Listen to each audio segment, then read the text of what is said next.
ಸ್ನೇಹಿತರೆ, ಕೃತಜ್ಞತೆಗೆ ಮೊದಲು ನಾಳಿನ ಕಾರ್ಯಕ್ರಮದ ಬಗ್ಗೆ ಒಂದು ನೆನಪು. ನಾಳೆ ಬೆಳಿಗ್ಗೆ ಈಗಾಗಲೇ ತಿಳಿಸಿರುವಂತೆ ಬೆಳಗ್ಗೆ 11 ಗಂಟೆಗೆ ಡಾಕ್ಟರ್ ಗಿರಿಧರ ಕಜೆ ಅವರಿಂದ ಸ್ವಾಸ್ಥ್ಯ ಚಿಂತನ ಭಾಗ 3 ಚಿಂತನೆ ನಡೆಯುತ್ತೆ. ದಯವಿಟ್ಟು ಎಲ್ಲರೂ ಕೂಡ, ಆಸಕ್ತರೆಲ್ಲರೂ ಕೂಡ ಬಂದು ಪ್ರಯೋಜನವನ್ನು ಪಡಿಬೋದು. ನಾಳೆ ಸಂಜೆ ಅಂದರೆ ಭಾನುವಾರದಿಂದ ಮಂಗಳವಾರದವರೆಗೆ ತಿರುಪತಿಯ ಸಂಸ್ಕೃತ ವಿಶ್ವವಿದ್ಯಾಲಯದಲ್ಲಿ ಪ್ರಾಚಾರ್ಯರಾಗಿದ್ದಂತಹ, ಕುಲಪತಿಗಳಾಗಿದ್ದಂತಹ ವಿದ್ವಾನ್ ML ನರಸಿಂಹಮೂರ್ತಿ ಅವರಿಂದ ಅದ್ವೈತ ವೇದಾಂತದ ಬಗ್ಗೆ ಚಿಂತನೆ ನಡಿಬೇಕಾಗಿತ್ತು.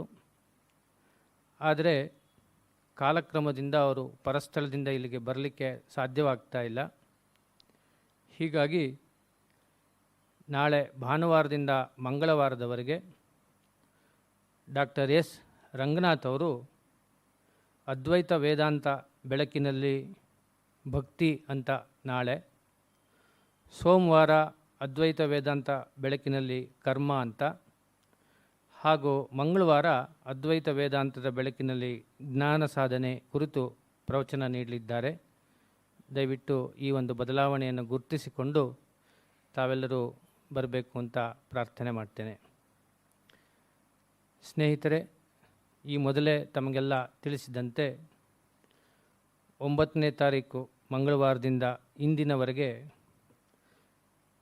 ಶ್ರೀ ಲಲಿತಾ ಸಹಸ್ರನಾಮ ಸರಣಿಯ 35ನೇ ಸರಣಿಯನ್ನು ನಾವೆಲ್ಲ ಕೇಳುವ ಸೌಭಾಗ್ಯವನ್ನು ಭಗವತಿಯ ಕೃಪೆಯಿಂದ ವಿದ್ವಾನ್ ಗಣೇಶ್ ಭಟ್ ಹೋಬಳಿಯವರ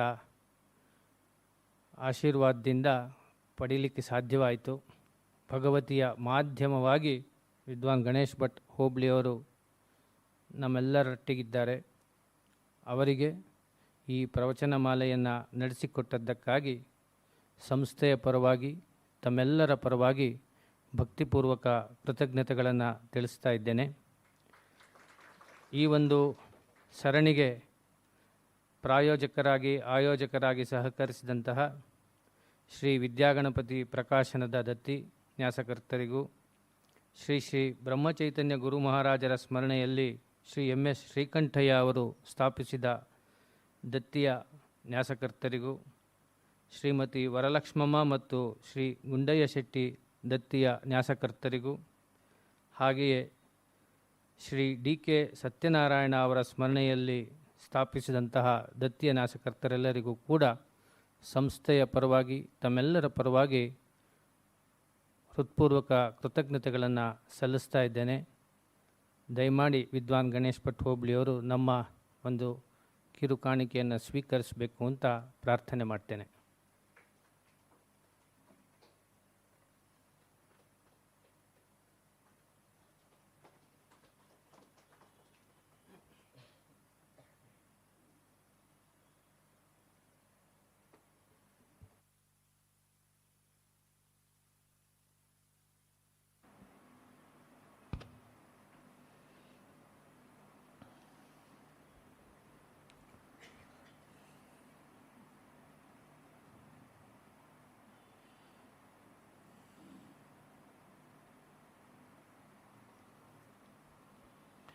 ಯೋಂತಃ ಪ್ರವಿಶ್ಯ ಮಮ ವಾಚಮಿಮಾಂ ಪ್ರಸುಪ್ತಾಂ ಸಂಜೀವಯತ್ಯಖಿಲಶಕ್ತಿಧರಸ್ವಧಾಮ್ನಾ ಅನ್ಯಾಂಶ್ಚ ಹಸ್ತಚರಣಶ್ರವಣತ್ವಗಾದೀನ್ ಪ್ರಾಣಾನ್ನಮೋ ಭಗವತೆ ಪುರುಷಾಯ ತುಭ್ಯಂ.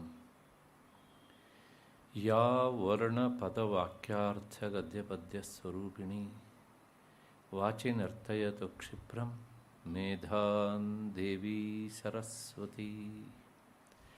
ಶ್ರುತಿಸ್ಮೃತಿಪುರಾಣಾನಾಂ ಆಲಯಂ ಕರುಣಾಲಯಂ ನಮಾಮಿ ಭಗವತ್ಪಾದಂ ಶಂಕರಂ ಲೋಕಶಂಕರಂ.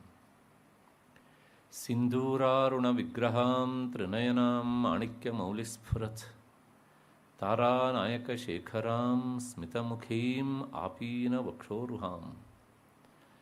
ಪಾಣಿಭ್ಯಾಂ ಅಲಿಪೂರ್ಣರತ್ನಚಷಕಂ ರಕ್ತೋತ್ಪಲಂ ಬಿಭ್ರತೀಂ ಸೌಮ್ಯಾಂ ರತ್ನಘಟಸ್ಥರಕ್ತಚರಣಾಂ ಧ್ಯಾಯೇತ್ ಪರಾಮಂಬಿಕಾಂ ದೃಶಾದ್ರಾಘೀಯಸ್ಯ ದರದಲಿತನೀಲೋತ್ಪಲರುಚ ದವೀಯಾಂಸಂ ದೀನಂ ಸ್ನಪಯ ಕೃಪಯಾ ಮಾಮವಿಶಿವೆ ಅನೇನಾಯಂ ಧನ್ಯೋ ಭವತಿ ನಚತೆ ಹಾನಿರ್ಯತ ವನೇವ ಹರ್ಮ್ಯೇವ ಸಮಕರ ನಿಪಾತೋ ಹಿಮಕರಃ ವನೇವ ಹರ್ಮ್ಯೇವ ಸಮಕರ ನಿಪಾತೋ ಹಿಮಕರಃ.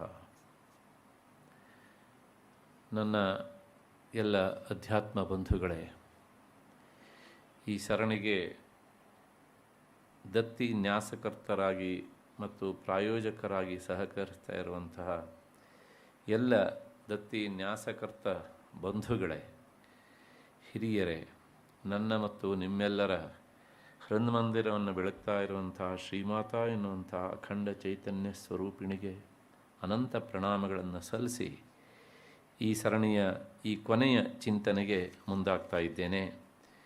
ನಿನ್ನೆ ದಿವಸ ಜನ್ಮ ಮೃತ್ಯು ಜರಾತಪ್ತ ಜನ ವಿಶ್ರಾಂತದಾಯಿನಿ ಎನ್ನುವಂತಹ ನಾಮಕ್ಕೆ ಸಂಬಂಧಪಟ್ಟ ಹಾಗೆ ನಾವು ಚಿಂತನೆಯನ್ನು ನೋಡಿದ್ದೇವೆ. ಮುಂದಿನ ನಾಮ ಸರ್ವೋಪನಿಷದುದ್ಘುಷ್ಟ ಅಂತ. ಅಂದರೆ ಎಲ್ಲ ಉಪನಿಷತ್ತುಗಳಲ್ಲಿಯೂ ಸಹ ಉದ್ಘೋಷಿಸಲ್ಪಟ್ಟವಳು, ಎಲ್ಲ ಉಪನಿಷತ್ತುಗಳಲ್ಲೂ ಸಹ ನೀನೇ ಹೊಗಳಲ್ಪಟ್ಟವಳು ಎನ್ನುವಂತಹದ್ದು ಆ ನಾಮದ ತತ್ವತ್ತಾದಂತಹ ಅರ್ಥ. ಏನಂತ ಉದ್ಘೋಷಿಸಲ್ಪಟ್ಟಿದ್ದೀಯೇ ಅಂದರೆ, ಉಪನಿಷತ್ತುಗಳ ಗುರಿ ಅಂತಿಮವಾದಂತಹ ಸತ್ಯ ವಿಚಾರವನ್ನು ಹೇಳುವಂತಹದ್ದು. ಅಂತಿಮವಾದಂತಹ ಸತ್ಯವಾದದ್ದು ಆತ್ಮವಿಚಾರವಾದ್ದರಿಂದ ಅದನ್ನು ತಿಳಿಸಿಕೊಡುವಂಥದ್ದೇ ಉಪನಿಷತ್ತುಗಳ ಚರಮ ಪರಮ ಲಕ್ಷ್ಯ. ಆದ್ದರಿಂದ ಆ ಉಪನಿಷತ್ತುಗಳಲ್ಲಿ ಪ್ರತಿಪಾದ್ಯವಾದದ್ದು ಆತ್ಮವಸ್ತುವೇ ಹೊರತು ಆತ್ಮೇತರ ವಸ್ತುವಿನ ವಿಚಾರ ಅಲ್ಲ. ಹಾಗಾಗಿ ದೇವಿ ಆತ್ಮವಸ್ತುವಿಗಿಂತ ಬೇರೆ ಅಲ್ಲದೇ ಇರುವುದರಿಂದ ಉಪನಿಷತ್ತುಗಳು ಆಕೆಯನ್ನೇ ಅಂತಿಮವಾದಂಥ ಸತ್ಯಸ್ವರೂಪಳು ಅಂತ ಮತ್ತೆ ಮತ್ತೆ ಉದ್ಘೋಷಣೆ ಮಾಡಿವೆ. ಐತರೇಯ ಉಪನಿಷತ್ತು, ಇನ್ನುಳಿದಂಥ ಬೇರೆ ಬೇರೆ ಉಪನಿಷತ್ತುಗಳಲ್ಲಿ ಈ ವಿಚಾರವನ್ನು ನಾವು ಕಾಣುತ್ತೇವೆ. ಆಕೆ ಪರಬ್ರಹ್ಮ ಸ್ವರೂಪಿಣಿ. ಹಾಗಾಗಿ ಅವಳನ್ನು ಪಡೆಯುವುದಕ್ಕೆ ಇರುವಂತಹ ಬೇರೆ ಬೇರೆ ಮಾರ್ಗಗಳಲ್ಲಿ ಅಥವಾ ಉಪಾಯಗಳಲ್ಲಿ ಉಪಾಸನಾ ಮಾರ್ಗ ಎನ್ನುವಂತಹದ್ದು ಅತ್ಯಂತ ಶ್ರೇಷ್ಠವಾದದ್ದು ಅಂತ ಶಾಸ್ತ್ರಗಳು ಹೇಳ್ತವೆ. ಹಾಗಿದ್ದರೆ ಆ ಉಪಾಸನೆಯನ್ನು ಹೇಗೆ ಮಾಡಬೇಕು ಎನ್ನುವಂತಹದ್ದು ಮೂಲಭೂತವಾದಂಥ ಪ್ರಶ್ನೆ. ಹೇಗೆ ಮಾಡಬೇಕು ಅನ್ನೋದಕ್ಕೆ ಒಂದು ಆಂತರಂಗಿಕವಾಗಿ ಹೇಗೆ ಮಾಡಬೇಕು ಅನ್ನೋದು, ಇನ್ನೊಂದು ಬಾಹ್ಯವಾಗಿ ಯಾವ ರೀತಿಯ ಆಚರಣೆಯನ್ನು ಮಾಡಬೇಕು ಅನ್ನುವಂಥದ್ದು. ಆ ಬಾಹ್ಯವಾದ ವಿಚಾರವನ್ನು ಹೇಳಲಿಕ್ಕೆ ನಾನು ಹೋಗೋದಿಲ್ಲ, ಏಕೆಂದರೆ ಆ ಪೂಜೆ ಪುನಸ್ಕಾರಗಳು ಅದು ಅವರವರಿಗೆ ಬಿಟ್ಟಂಥದ್ದು. ಅದರ ಆಂತರಂಗಿಕವಾಗಿ ಉಪಾಸಕನ ಮನಸ್ಸು ಹೇಗೆ ಯೋಚಿಸಬೇಕು ಎನ್ನುವುದಕ್ಕೆ ಸ್ವತಃ ಉಪನಿಷತ್ತೇ ಹೇಳುತ್ತೆ. ಯದೇವ ವಿದ್ಯೆಯ ಕರೋತಿ ಶ್ರದ್ಧೆಯ ಉಪನಿಷದ ತದೇವ ವೀರ್ಯವತ್ತರಂ ಭವತೀತಿ ಅಂತ ಛಾಂದೋಗ್ಯ ಉಪನಿಷತ್ತಿನ ಮಾತು. ಯಾವುದನ್ನು ವಿದ್ಯೆಯಿಂದ ಮಾಡ್ತಾನೋ, ವಿದ್ಯೆ ಅಂದರೆ ಅರ್ಥ ತಿಳಿದು ಮಾಡುವುದು ಅಂತ ಅರ್ಥ. ನಮ್ಮಲ್ಲಿ ಬಹಳಷ್ಟು ಕರ್ಮಗಳೇನಾಗುತ್ತೆ ಕೇಳಿದರೆ, ಪುರೋಹಿತರು ಹೇಳ್ತಾರೆ, ನಾವು ಮಾಡ್ತೇವೆ. ಅವರು ಇಂಥ ಕಾರಣದಿಂದ ನೀನು ಮಾಡ್ತೀಯ ಅಂತ ಹೇಳೋದಿಲ್ಲ, ನಾವು ಕೊನೆಯವರೆಗೂ ಅದನ್ನು ಕೇಳೋದಿಲ್ಲ. ಜೀವಮಾನ ಎಲ್ಲ ಅವರು ಹೇಳದೆ, ನಾವು ಕೇಳದೆ, ನಮ್ಮ ಕರ್ಮ, ನಮ್ಮ ಉಪಾಸನೆ ಹೀಗೇ ಸಾಗ್ತಾ ಇರ್ತದೆ ಹೀಗೆ ಅಂತ. ಯಾಕೆಂದರೆ ಕೆಲವು ಜನರಿಗೆ ಈ ಶಿಷ್ಯ ಕೇಳದೇ ಇರುವುದನ್ನೇ ಬಯಸುವುದು ಸ್ವಭಾವ. ಯಾಕೆಂದರೆ ಕೇಳಿಬಿಟ್ರೆ ನಮಗೆ ಹೇಳೋದು ಕಷ್ಟ ಅಂತ ಒಂದು. ಮತ್ತು ಕೆಲವು ಜನ ಶಿಷ್ಯರು ಪಾಪ ಅವರು ಗುರುಪ್ರಿಯರಾದ್ದರಿಂದ ನಾನು ಕೇಳಿ ಮತ್ತೆ ಅವರಿಗೆ ಬರೋದಿಲ್ಲ ಅಂತ ಆಗೋದು ಯಾಕೆ ಅಂತ ಅವರು ಸಹ ಕೇಳೋದಿಲ್ಲ. ಅಥವಾ ತಿಳ್ಕೊಂಡು ಏನು ಮಾಡಬೇಕು ಅಂತ ಒಂದು ದೊಡ್ಡ ಬುದ್ಧಿ ಇದ್ರೂ ಸಹ ಇರಬಹುದು. ಎಲ್ಲಕ್ಕಿಂತ ಹೆಚ್ಚಿಗೆ ಒಂದು ಮಾತನ್ನು ಹೇಳ್ತೇನೆ. ಕರ್ಮದ ದಾರಿಯನ್ನು ಹಿಡಿದಾಗ ಒಂದು ರೀತಿಯ ಅಜ್ಞಾನದ ಲೇಯರ್ ಸಹಜವಾಗಿಯೇ ಈ ಬುದ್ಧಿಯ ಮೇಲೆ ಬೆಳೆದು ಬಿಡುತ್ತೆ. ಹಾಗಾಗಿ ಏನಾಗುತ್ತೆ ಕೇಳಿದರೆ ಅಲ್ಲಿ ವಿಚಾರ ಅನ್ನುವುದು ದಿನದಿಂದ ದಿನಕ್ಕೆ ದೂರವಾಗ್ತಾ ಹೋಗುತ್ತೆ. ಯಾರೂ ದಯವಿಟ್ಟು ತಪ್ಪು ತಿಳ್ಕೊಳ್ಬೇಡಿ, ಇದ್ದ ವಿಚಾರ ಹೇಳ್ತಿದ್ದೇನೆ. ಹಾಗಾಗಿ ಅವರಿಗೆ ವಿಚಾರ ಅನ್ನೋದೇ ಆಗೋದಿಲ್ಲ. ಸಣ್ಣ ಉದಾಹರಣೆ ಕೊಡ್ತೇನೆ ನಿಮಗೆ. ನಾಳೆ ದಿವಸ ಇಲ್ಲೊಂದು ಚಂಡಿ ಯಾಗ ಮಾಡ್ತಾರೆ ಅಂದರೆ ನಿಮಗೆ ಬಹಳಷ್ಟು ಜನ ಮುಗಿಬಿದ್ದು ಬರ್ತಾರೆ ಸೇವೆ ಕೊಡಲಿಕ್ಕೆ, ನೋಡೋದಕ್ಕೆ, ಪಾಲ್ಗೊಳ್ಳೋದಕ್ಕೆ ಅಂತ ಅಲ್ವಾ. ಆದರೆ ಒಂದು ಅಧ್ಯಾತ್ಮದ ಶಿಬಿರ ಉಂಟು ಅಂತ ಬೋರ್ಡ್ ಹಾಕಿ ಎಷ್ಟು ಜನ ಬರ್ತಾರೆ ಲೆಕ್ಕ ಹಾಕಿ. ಯಾಕೆ ಅಂದರೆ ಸುಮ್ಮನೆ ಹೋಗಿ ನಾವು ಸಹ ತಾಳ ಹಾಕಿ ಅಥವಾ ಅಲ್ಲೇನೋ ಹೇಳಿದ್ದನ್ನು 2 ಮಂತ್ರದ ಅನುವಾಕವನ್ನು ಅವರು ಹೇಳಿದಾಗ ನಾವು ತಲೆ ಹಾಕಿ ಬರೋದು ಸುಲಭ. ಆದರೆ ವೇದಾಂತ ವಿಚಾರವನ್ನು ಕೇಳುವುದು ಕಷ್ಟ, ಕೇಳಿದ್ದನ್ನು ಅರಗಿಸಿಕೊಳ್ಳುವುದು ಇನ್ನೂ ಕಷ್ಟ. ಅರಗಿಸಿಕೊಳ್ಳುವಂಥ ಬುದ್ಧಿ ಒಮ್ಮೆ ಬಂತು ಅಂತಾದರೆ ಇದನ್ನು ಬಿಡೋದು ಇನ್ನೂ ಕಷ್ಟ. ಅದಕ್ಕೋಸ್ಕರ ಯಾವಾಗಲೂ ಅಷ್ಟೇ ಜ್ಞಾನದ ದಾರಿ ಉಂಟಲ್ಲ ಅದು ತುಂಬ ಕಷ್ಟ. ಡಿ ವಿ ಜಿಯವರು ಅದೇ ಮಾತನ್ನು ಹೇಳ್ತಾರೆ, ಪರ್ವತವನ್ನು ಹಿಂಗೆ ಸುತ್ತೋದು ಸುಲಭ, ಆದರೆ ಹಿಂಗೆ ಹತ್ತೋದಿದೆಯಲ್ಲ ಬಹಳ ಕಷ್ಟ. ಹತ್ತುವನು ತಾಪಸಿಯೋ ಮಂಕುತಿಮ್ಮ ಅಲ್ವಾ. ಹಾಗಾಗಿ ಯದೇವ ವಿದ್ಯೆಯಾ ಕರೋತಿ, ತಿಳಿದು ಮಾಡು. ಅದಕ್ಕಿಂತ ಹೆಚ್ಚಿಗೆ ಆ ಏನು ಮಾಡ್ತೀವಿ ಉಪಾಸನೆಯನ್ನು, ಆ ಉಪಾಸ್ಯ ದೇವತೆಯ ಸ್ವರೂಪವನ್ನು ನಿನ್ನ ಮನಸ್ಸಲ್ಲಿ ತುಂಬಿಕೊಂಡು ಅದಿಷ್ಟೊತ್ತು ನೀನು ಏಕಾಗ್ರತೆಯಿಂದ ಇರಬೇಕಲ್ಲ, ಅದು ಮಾನಸಿಕವಾಗಿ ಎಷ್ಟು ಶ್ರಮ ಅಲ್ವಾ. ಅದಕ್ಕೋಸ್ಕರ ಪ್ರಾರಂಭದಲ್ಲಿ ನಾವು ಆ ಉಪಾಸ್ಯ ದೇವತೆಯ ಸ್ವರೂಪವನ್ನು ಮನಸ್ಸಿಗೆ ತಂದುಕೊಂಡು ಕಣ್ಣು ಮುಚ್ಚಿದರೆ ಆಗ ಮನಸ್ಸಿಗೆ ಗೊತ್ತಾಗ್ತದೆ, ಹಾಂ ಇವ ಕಣ್ಣು ಮುಚ್ಚಿದ ಅಂತ.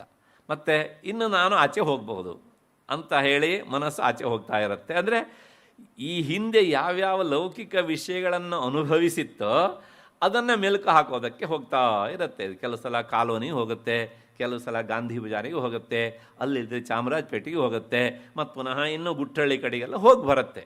ಕೊನೆಗೆ ಇನ್ನೇನು ಮುಗೀತು ಅನ್ನುವಾಗ ಆಗ ಬಂದು ಸೇರಿಕೊಂಡು ಬರುತ್ತೆ. ಅಲ್ಲಿಗೆ ನಾವು ತಿಳಿದು ಮಾಡೋದಂಗಾಯ್ತು ಅಲ್ವಾ. ಇದು ಬಹಳಷ್ಟು ಜನರಿಗೆ ಆಗುವ ಸಮಸ್ಯೆ. ಅದಕ್ಕೋಸ್ಕರ ಸ್ವತಃ ಉಪನಿಷತ್ತು ಹೇಳುತ್ತೆ, ಯದೇವ ವಿದ್ಯೆಯಾ ಕರೋತಿ, ತಿಳಿದು ಮಾಡು ತಿಳಿದು ಮಾಡು ತಿಳಿದು ಮಾಡು ಅಂತ. ಅದರ ಜೊತೆಗೆ ಶ್ರದ್ಧೆಯಿಂದ ಮಾಡಬೇಕು. ಯಾವಾಗಲೂ ಅಷ್ಟೇ ಅಧ್ಯಾತ್ಮದ ದಾರಿಯಲ್ಲಿ ಸಾಗುವವನಿಗೆ ಶ್ರದ್ಧೆ ಎನ್ನುವಂಥದ್ದು ಬಹಳ ಮುಖ್ಯ. ಶ್ರದ್ಧೆ ಅಂದರೆ ಏನು? ಗುರು ವೇದಾಂತ ವಾಕ್ಯೇಶು ವಿಶ್ವಾಸ ಶ್ರದ್ಧಾ. ಗುರುಗಳು ನನಗೆ ಉಪಾಸನೆ ವಿಧಾನವನ್ನು ಹೀಗೆ ಮಾಡು ಅಂತ ಹೇಳಿದ್ದಾರೆ, ಹಾಗಾಗಿ ನಾನು ಮಾಡಬೇಕು. ಶಾಸ್ತ್ರ ಹೀಗೆ ಹೇಳತ್ತೆ, ಹಾಗಾಗಿ ನಾನು ಮಾಡಬೇಕು. ಶಾಸ್ತ್ರದ ಮಾತಿನಲ್ಲಿ, ಗುರುಗಳ ಮಾತಿನಲ್ಲಿ ಅಚಲವಾದ ನಂಬಿಕೆಯನ್ನು ಇಡುವುದಕ್ಕೆ ಶ್ರದ್ಧಾ ಅಂತ ಹೆಸರು. ಹಾಗಾಗಿ ಶ್ರದ್ಧೆಯಾ ಕರೋತಿ ಅಂತ, ಶ್ರದ್ಧೆಯಿಂದ ಮಾಡಬೇಕು. ಆ ಶ್ರದ್ಧೆ ಇಲ್ಲದೆ ಇದ್ದರೆ ಏನಾಗುತ್ತೆ ಕೇಳಿದರೆ ಆ ಉಪಾಸನಾ ರೂಪ ಅಂತ ಕರ್ಮ ಫಲವನ್ನು ಕೊಡುವುದಿಲ್ಲ. ಒಂದು ಸಣ್ಣ ಕಥೆ ಹೇಳಿಬಿಡ್ತೇನೆ, ಏಕೆಂದರೆ ಈ ಸರಣಿಯಲ್ಲಿ ನಾನು ಕಥೆನೇ ಹೇಳಲಿಲ್ಲ ಅಂತ ಯಾರೋ ಹೇಳಿದರು. ಅದಕ್ಕೋಸ್ಕರ ಒಂದು ಸಣ್ಣ ಕಥೆ ಹೇಳಿಬಿಡ್ತೇನೆ. ಅದೊಂದು ಊರು. ಆ ಊರಿನಲ್ಲಿ ಏನಾಗಿತ್ತು ಅಂದರೆ ಬಹಳಷ್ಟು ವರ್ಷಗಳ ಕಾಲ ಮಳೆ ಬಂದಿರಲಿಲ್ಲ. ಕೊನೆಗೆ ಯಾರೋ ಜ್ಯೋತಿಷಿ ಹತ್ರ ಹೋಗಿ ಕೇಳಿದರು. ಅಲ್ಲೊಬ್ಬರು ಸ್ವಾಮಿಗಳಿದ್ದರು, ಜ್ಯೋತಿಷಿಗಲ್ಲ. ಆವಾಗ ಸ್ವಾಮಿಗಳ ಹತ್ರ ಹೋಗಿ ಕೇಳಿದಾಗ ಅವ್ರು ಹೇಳಿದ್ರು, ನಿಮ್ಮೂರಿನ ಒಂದು ಈಶ್ವರನ ಗುಡಿ ಇದೆ ಅಲ್ವಾ ಅಂತ ಕೇಳಿದರು. ಹೌದು ಇದೆ ಅಂತ. ಹಾಗಿದ್ರೆ ಒಂದು ಕೆಲಸ ಮಾಡಿ, ಅವನಿಗೆ ಒಂದು ಪರ್ಜನ್ಯ ಮಾಡಿಬಿಡಿ. ಪರ್ಜನ್ಯ ಅಂದರೆ ನಿಮ್ಮೂರಿನ ಬಾವಿಯಲ್ಲಿರುವಂಥ ನೀರನ್ನು ತಂದು ನಿರಂತರ ಅಭಿಷೇಕ ಮಾಡಿ, ಆ ಅಭಿಷೇಕ ಮಾಡಿದ ನೀರು ಮತ್ತೆ ಪುನಃ ಬಾವಿಗೋ ಅಥವಾ ನದಿಯಿಂದ ತಂದಿದ್ದ ನದಿಗೋ ಹೋಗಿ ಸೇರಬೇಕು. ಅಷ್ಟು ಅಭಿಷೇಕ ಮಾಡಿಬಿಡಿ ಹೀಗೆ ಅಂತ. ಕೊನೆಗೆ ಏನಾಯಿತು ಕೇಳಿದರೆ, ಕೆಲವು ಜನ ಹೇಳಿದ್ರು ಈಗಲೇ ನೀರಿಲ್ಲ, ಮತ್ತಿನ್ನು ಪರ್ಜನ್ಯ ಮಾಡಿ ಇದ್ದ ನೀರು ಅಭಿಷೇಕದ ಹೆಸರಲ್ಲಿ ಕಳ್ಕೊಂಡ್ರೆ ಯಾರೇ ನಮಗೆ ನೀರು ಕೊಡ್ತಾರೆ ಅಂತಂದರು. ಮತ್ತು ಕೆಲವು ಜನ ಹೇಳಿದ್ರು ಇಲ್ಲ, ನಾವು ಶ್ರದ್ಧೆಯಿಂದ ಮಾಡೋಣ, ಶ್ರದ್ಧೆಯಿಂದ ಮಾಡಿದರೆ ಮಳೆ ಬಂದೇ ಬರುತ್ತೆ, ಬೆಳೆ ಸಿಗತ್ತೆ, ನೆಮ್ಮದಿ ಜೀವನವನ್ನು ಸಾಗಿಸ್ಬೋದು ಅಂತ ಹೇಳಿದರು. ಕೊನೆಗೆ ಈ ಎರಡನೆಯ ಗುಂಪಿನವರ ಮಾತಿಗೆ ಗೆಲುವು ಸಿಕ್ತು, ಪರ್ಜನ್ಯ ಮಾಡಿದರು. ಇವತ್ತು ಪರ್ಜನ್ಯ ಮಾಡ್ತಾರಂತೆ ಅಂಥೇಳಿ ಆ ಊರಿನ ಜನ ಎಲ್ಲ ತಂಡೋಪತಂಡವಾಗಿ ಬಂದಿದ್ದರು. ಪರ್ಜನ್ಯ ಆಯಿತು, ಮಧ್ಯಾಹ್ನ 12 ಗಂಟೆವರೆಗೂ ಅಭಿಷೇಕ ಆಯಿತು. ಜನ ಎಲ್ಲ ನೋಡ್ತಿದ್ದಾರೆ ಮೇಲ್ಗಡೆಗೆ, ಆಕಾಶದಲ್ಲಿ ಮೋಡ ಏನಾದ್ರು ಕಟ್ಟಿದೆಯೋ, ಮಳೆ ಬರ್ತಾ ಇದೆಯೋ, ಏನು ಎತ್ತ ಅಂತ ಕೇಳಿದರೆ ಇಲ್ಲ, ಬಂದಿಲ್ಲ, ಮಳೆ ಬಂದಿಲ್ಲ. ಕೊನೆಗೆ ಆ ಸ್ವಾಮಿಗಳು ಅಲ್ಲಿಗೆ ಬಂದರು. ಅಷ್ಟೊತ್ತಿಗೆ ಜನವೂ ಇದನ್ನೇ ಕಾಯ್ತಾ ಇದ್ದರು. ಬಂದ ತಕ್ಷಣ, ಸ್ವಾಮಿಗಳೇ ಮಳೆ ಬಂದಿಲ್ಲ, ನೀವು ಹೇಳಿದ್ರಿ ಪರ್ಜನ್ಯ ಮಾಡಿ ಮಳೆ ಬರ್ತದೆ ಅಂತ. ಆಗ ಸ್ವಾಮಿಗಳು ಹೀಗೆ ನೋಡಿದ್ರು ಎಲ್ಲ ಕಡೆಗೂ ಸಹ. ಹಾಗೆ ಹೇಳಿದರು, ನೀವು ಪರ್ಜನ್ಯ ಏನೋ ಮಾಡಿದ್ದೀರಿ, ಅದರ ಒಂದು ಕೊರತೆ ಇದೆ ಇಲ್ಲಿ ಅಂತಂದರು. ಏನು ಅಂದರೆ, ನೀವು ಯಾರೂ ಸಹ ಇದನ್ನು ಶ್ರದ್ಧೆಯಿಂದ ಮಾಡಲಿಲ್ಲ. ಯಾಕೆ ಕೇಳಿದರೆ, ನಾನು ಹೇಳಿದ್ದೀನಿ ಅಂತ ನೀವು ಮಾಡಿದ್ದೀರಿ ಅಷ್ಟೇ ಹೊರತು ಸಹ ಇದನ್ನು ಮಾಡಿದಾಗ ಮಳೆ ಬಂದೇ ಬರುತ್ತೆ ಎನ್ನುವಂಥ ಅಚಲ ವಿಶ್ವಾಸದಿಂದ ನೀವು ಮಾಡಲಿಲ್ಲ. ಇಷ್ಟು ಜನ ಸೇರಿದ್ದೀರಾ ನೋಡಿ, ಇಷ್ಟು ಜನರಲ್ಲಿ ಒಬ್ಬರೇ ಒಬ್ಬರು ಮಾತ್ರ ಶ್ರದ್ಧೆಯಿಂದ ಬಂದಿದ್ದಾರೆ ಅಂತ. ಅಲ್ಲಿ ತುದಿ ಕುಳಿತಿದ್ದಾರೆ ಮುದುಕರು, ಅವರು ಮಾತ್ರ ಶ್ರದ್ಧೆಯಿಂದ ಈ ಕಾರ್ಯಕ್ರಮದಲ್ಲಿ ಪಾಲ್ಗೊಂಡಿದ್ದಾರೆ. ಮಿಕ್ಕವರೆಲ್ಲರೂ ಸಹ ಯಾಂತ್ರಿಕವಾಗಿ ಪಾಲ್ಗೊಂಡಿದ್ದಾರೆ ಅಂತ ಸ್ವಾಮಿಗಳು ಹೇಳಿದರು. ಎಲ್ಲರೂ ಆ ಕಡೆ ತಿರುಗಿ ನೋಡಿದರು. ಆಮೇಲೆ, ಅಲ್ಲ, ಅವರು ಶ್ರದ್ಧೆಯಿಂದ ಇದರಲ್ಲಿ ಪಾಲ್ಗೊಂಡಿದ್ದಾರೆ ಅಂತ ನೀವು ಹೇಗೆ ಹೇಳ್ತೀರಿ ಅಂತ ಕೇಳಿದಾಗ ಸ್ವಾಮಿಗಳು ಹೇಳಿದಂತೆ, ನೋಡಿ, ಅವರಿಗೆ ಮಾತ್ರ ಒಂದು ಅಚಲವಾದ ವಿಶ್ವಾಸ. ಏನು ಕೇಳಿದರೆ, ಇವತ್ತು ಪರ್ಜನ್ಯ ಮಾಡ್ತಾರೆ, ಪರ್ಜನ್ಯ ಮಾಡಿದಾಗ ಮಳೆ ಬಂದೇ ಬರುತ್ತೆ, ವಾಪಸ್ ನಾನು ಹೋಗುವಾಗ ಮಳೆಯಲ್ಲಿ ತೊಯ್ಕೊಂಡು ಹೋಗಬೇಕಾಗತ್ತೆ, ಅದಕ್ಕೋಸ್ಕರ ನಾ ಛತ್ರಿ ತರಬೇಕು ಅಂತೇಳಿ ಅವ್ರು ಛತ್ರಿ ತಂದಿದ್ದಾರೆ. ಮಿಕ್ಕವರಲ್ಲಿ ಹೇಗೆ ಬಂದಿದ್ದೀರಿ? ಇವತ್ತಿನ ಭಾಷೆಯಲ್ಲಿ ಹೇಳಬೇಕು ಅಂದರೆ ಕೈಯಲ್ಲಿ ಮೊಬೈಲ್ ಹಿಡಿದು ಬಂದಿದ್ದೀರಿ ಅಲ್ವಾ? ಹಾಗಾಗಿ ಶ್ರದ್ಧೆಯ ಇಷ್ಟರ ಮಟ್ಟಿಗಿನ ಕೊರತೆ ಇದ್ದರೆ ಅದು ಹೇಗೆ ಪರ್ಜನ್ಯ ಆಗುತ್ತೆ ಅಂತ, ಹೇಗೆ ಮಳೆ ಬರುತ್ತೆ? ಆದ್ದರಿಂದ ಉಪನಿಷತ್ತು ಹೇಳುತ್ತೆ, ಯದೇವ ವಿದ್ಯೆಯಾ ಕರೋತಿ ಶ್ರದ್ಧೆಯಾ ಕರೋತಿ. ಆ ಶ್ರದ್ಧೆ ಎನ್ನುವಂಥದ್ದುಂಟಲ್ಲ, ಸ್ವತಃ ಶ್ರುತಿ ಹೇಳುತ್ತೆ, ಶ್ರದ್ಧಾಂಕಾಮಸ್ಯ ಮಾತರಂ. ಮನುಷ್ಯನ ಬೇಡಿಕೆಗಳ ವರ್ಷಣೆ ಮಾಡುವಂಥದ್ದು ಯಾವುದು ಅಂದರೆ ಅದು ಶ್ರದ್ಧೆ. ಅದಕ್ಕೋಸ್ಕರ ನಾವು ದಿನವೂ ಸಹ ಪೂಜೆಯಲ್ಲಿ ಕೊನೆಗೆ ಕೇಳೋದು, ಶ್ರದ್ಧಾಂ ಮೇಧಾಂ ಯಶಃ ಪ್ರಜ್ಞಾಂ. ಹಾಗಾಗಿ ನನಗೆ ಶ್ರದ್ಧೆಯನ್ನು ಕೊಡು ಅಂತ. ಈ ಶ್ರದ್ಧೆ ಒಂದು ಅಳಿತು ಅಂತಾದರೆ ನಮ್ಮ ಜೀವನದ ಬಹಳಷ್ಟು ಭಾಗದಲ್ಲಿ ನಷ್ಟವೇ ನಮಗೆ ಕಟ್ಟಿಟ್ಟ ಬುತ್ತಿ. ಹಾಗಾಗಿ ಶ್ರದ್ಧೆ, ಅದಕ್ಕೋಸ್ಕರಲೇ ಶ್ರುತಿಯಲ್ಲಿ ಶ್ರದ್ಧಾ ಸೂಕ್ತ ಅನ್ನೋದು ಪ್ರತ್ಯೇಕವಾಗಿ ಉಲ್ಲೇಖಗೊಂಡಿದೆ. ಮತ್ತೆ ಮತ್ತೆ ನಾವು ಬಹಳಷ್ಟು ಕರ್ಮಗಳಲ್ಲಿ ಅದನ್ನು ಹೇಳ್ತೇವೆ. ಹಾಗಾಗಿ ಶ್ರದ್ಧೆಯಾ ಕರೋತಿ. ಮತ್ತು ಮುಂದಿನದು ಉಪನಿಷದಾ ಕರೋತಿ. ಉಪನಿಷತ್ತಿನಿಂದ ಮಾಡು. ಉಪನಿಷತ್ತಿನಿಂದ ಮಾಡು ಅಂದರೆ ಅರ್ಥ ಏನು? ಹಾಗಂದರೆ ರಹಸ್ಯವಾಗಿ ಮಾಡು ಅಂತ ಅರ್ಥ. ನಮ್ಮಲ್ಲಿ ಕೆಲವು ಜನರಿಗೆ ಏನಾಗುತ್ತೆ ಕೇಳಿದರೆ, ಅವನು ಮಾಡೋದಕ್ಕಿಂತ ತಾನು ಮಾಡ್ತೇನೆ ಅಂತ ಪ್ರಚಾರ ಮಾಡೋದೇ ಹೆಚ್ಚಾಗ್ಬಿಡುತ್ತೆ. ಆಗ ಏನಾಗುತ್ತೆ ಕೇಳಿದರೆ, ಧರ್ಮ ಕ್ಷಯತಿ ಕೀರ್ತನಾತ್. ಅದರ ಬಗ್ಗೆ ಹೇಳಿ ಮಾಡಿದಾಗ ಆ ಕರ್ಮ ಡೈಲ್ಯೂಟ್ ಆಗಿಬಿಡುತ್ತಂತೆ, ಅದರ ಶಕ್ತಿ ಹ್ರಾಸ ಆಗಿಬಿಡುತ್ತಂತೆ ಅಂತ. ಅದಕ್ಕೋಸ್ಕರಲೇ ಉಪನಿಷದ ರಹಸ್ಯವಾಗಿ ಮಾಡು. ಯಾಕೆಂದರೆ ನೀನೇನು ಮಾಡ್ತೀಯ ಅನ್ನೋದನ್ನು ನೀನು ಊರಿಗೆಲ್ಲ ಜಾಗಟೆ ಬಾರಿಸಿ ಹೇಳಬೇಕಾದದ್ದು ಇಲ್ಲ. ಉಂಟಾ? ಇಲ್ಲ.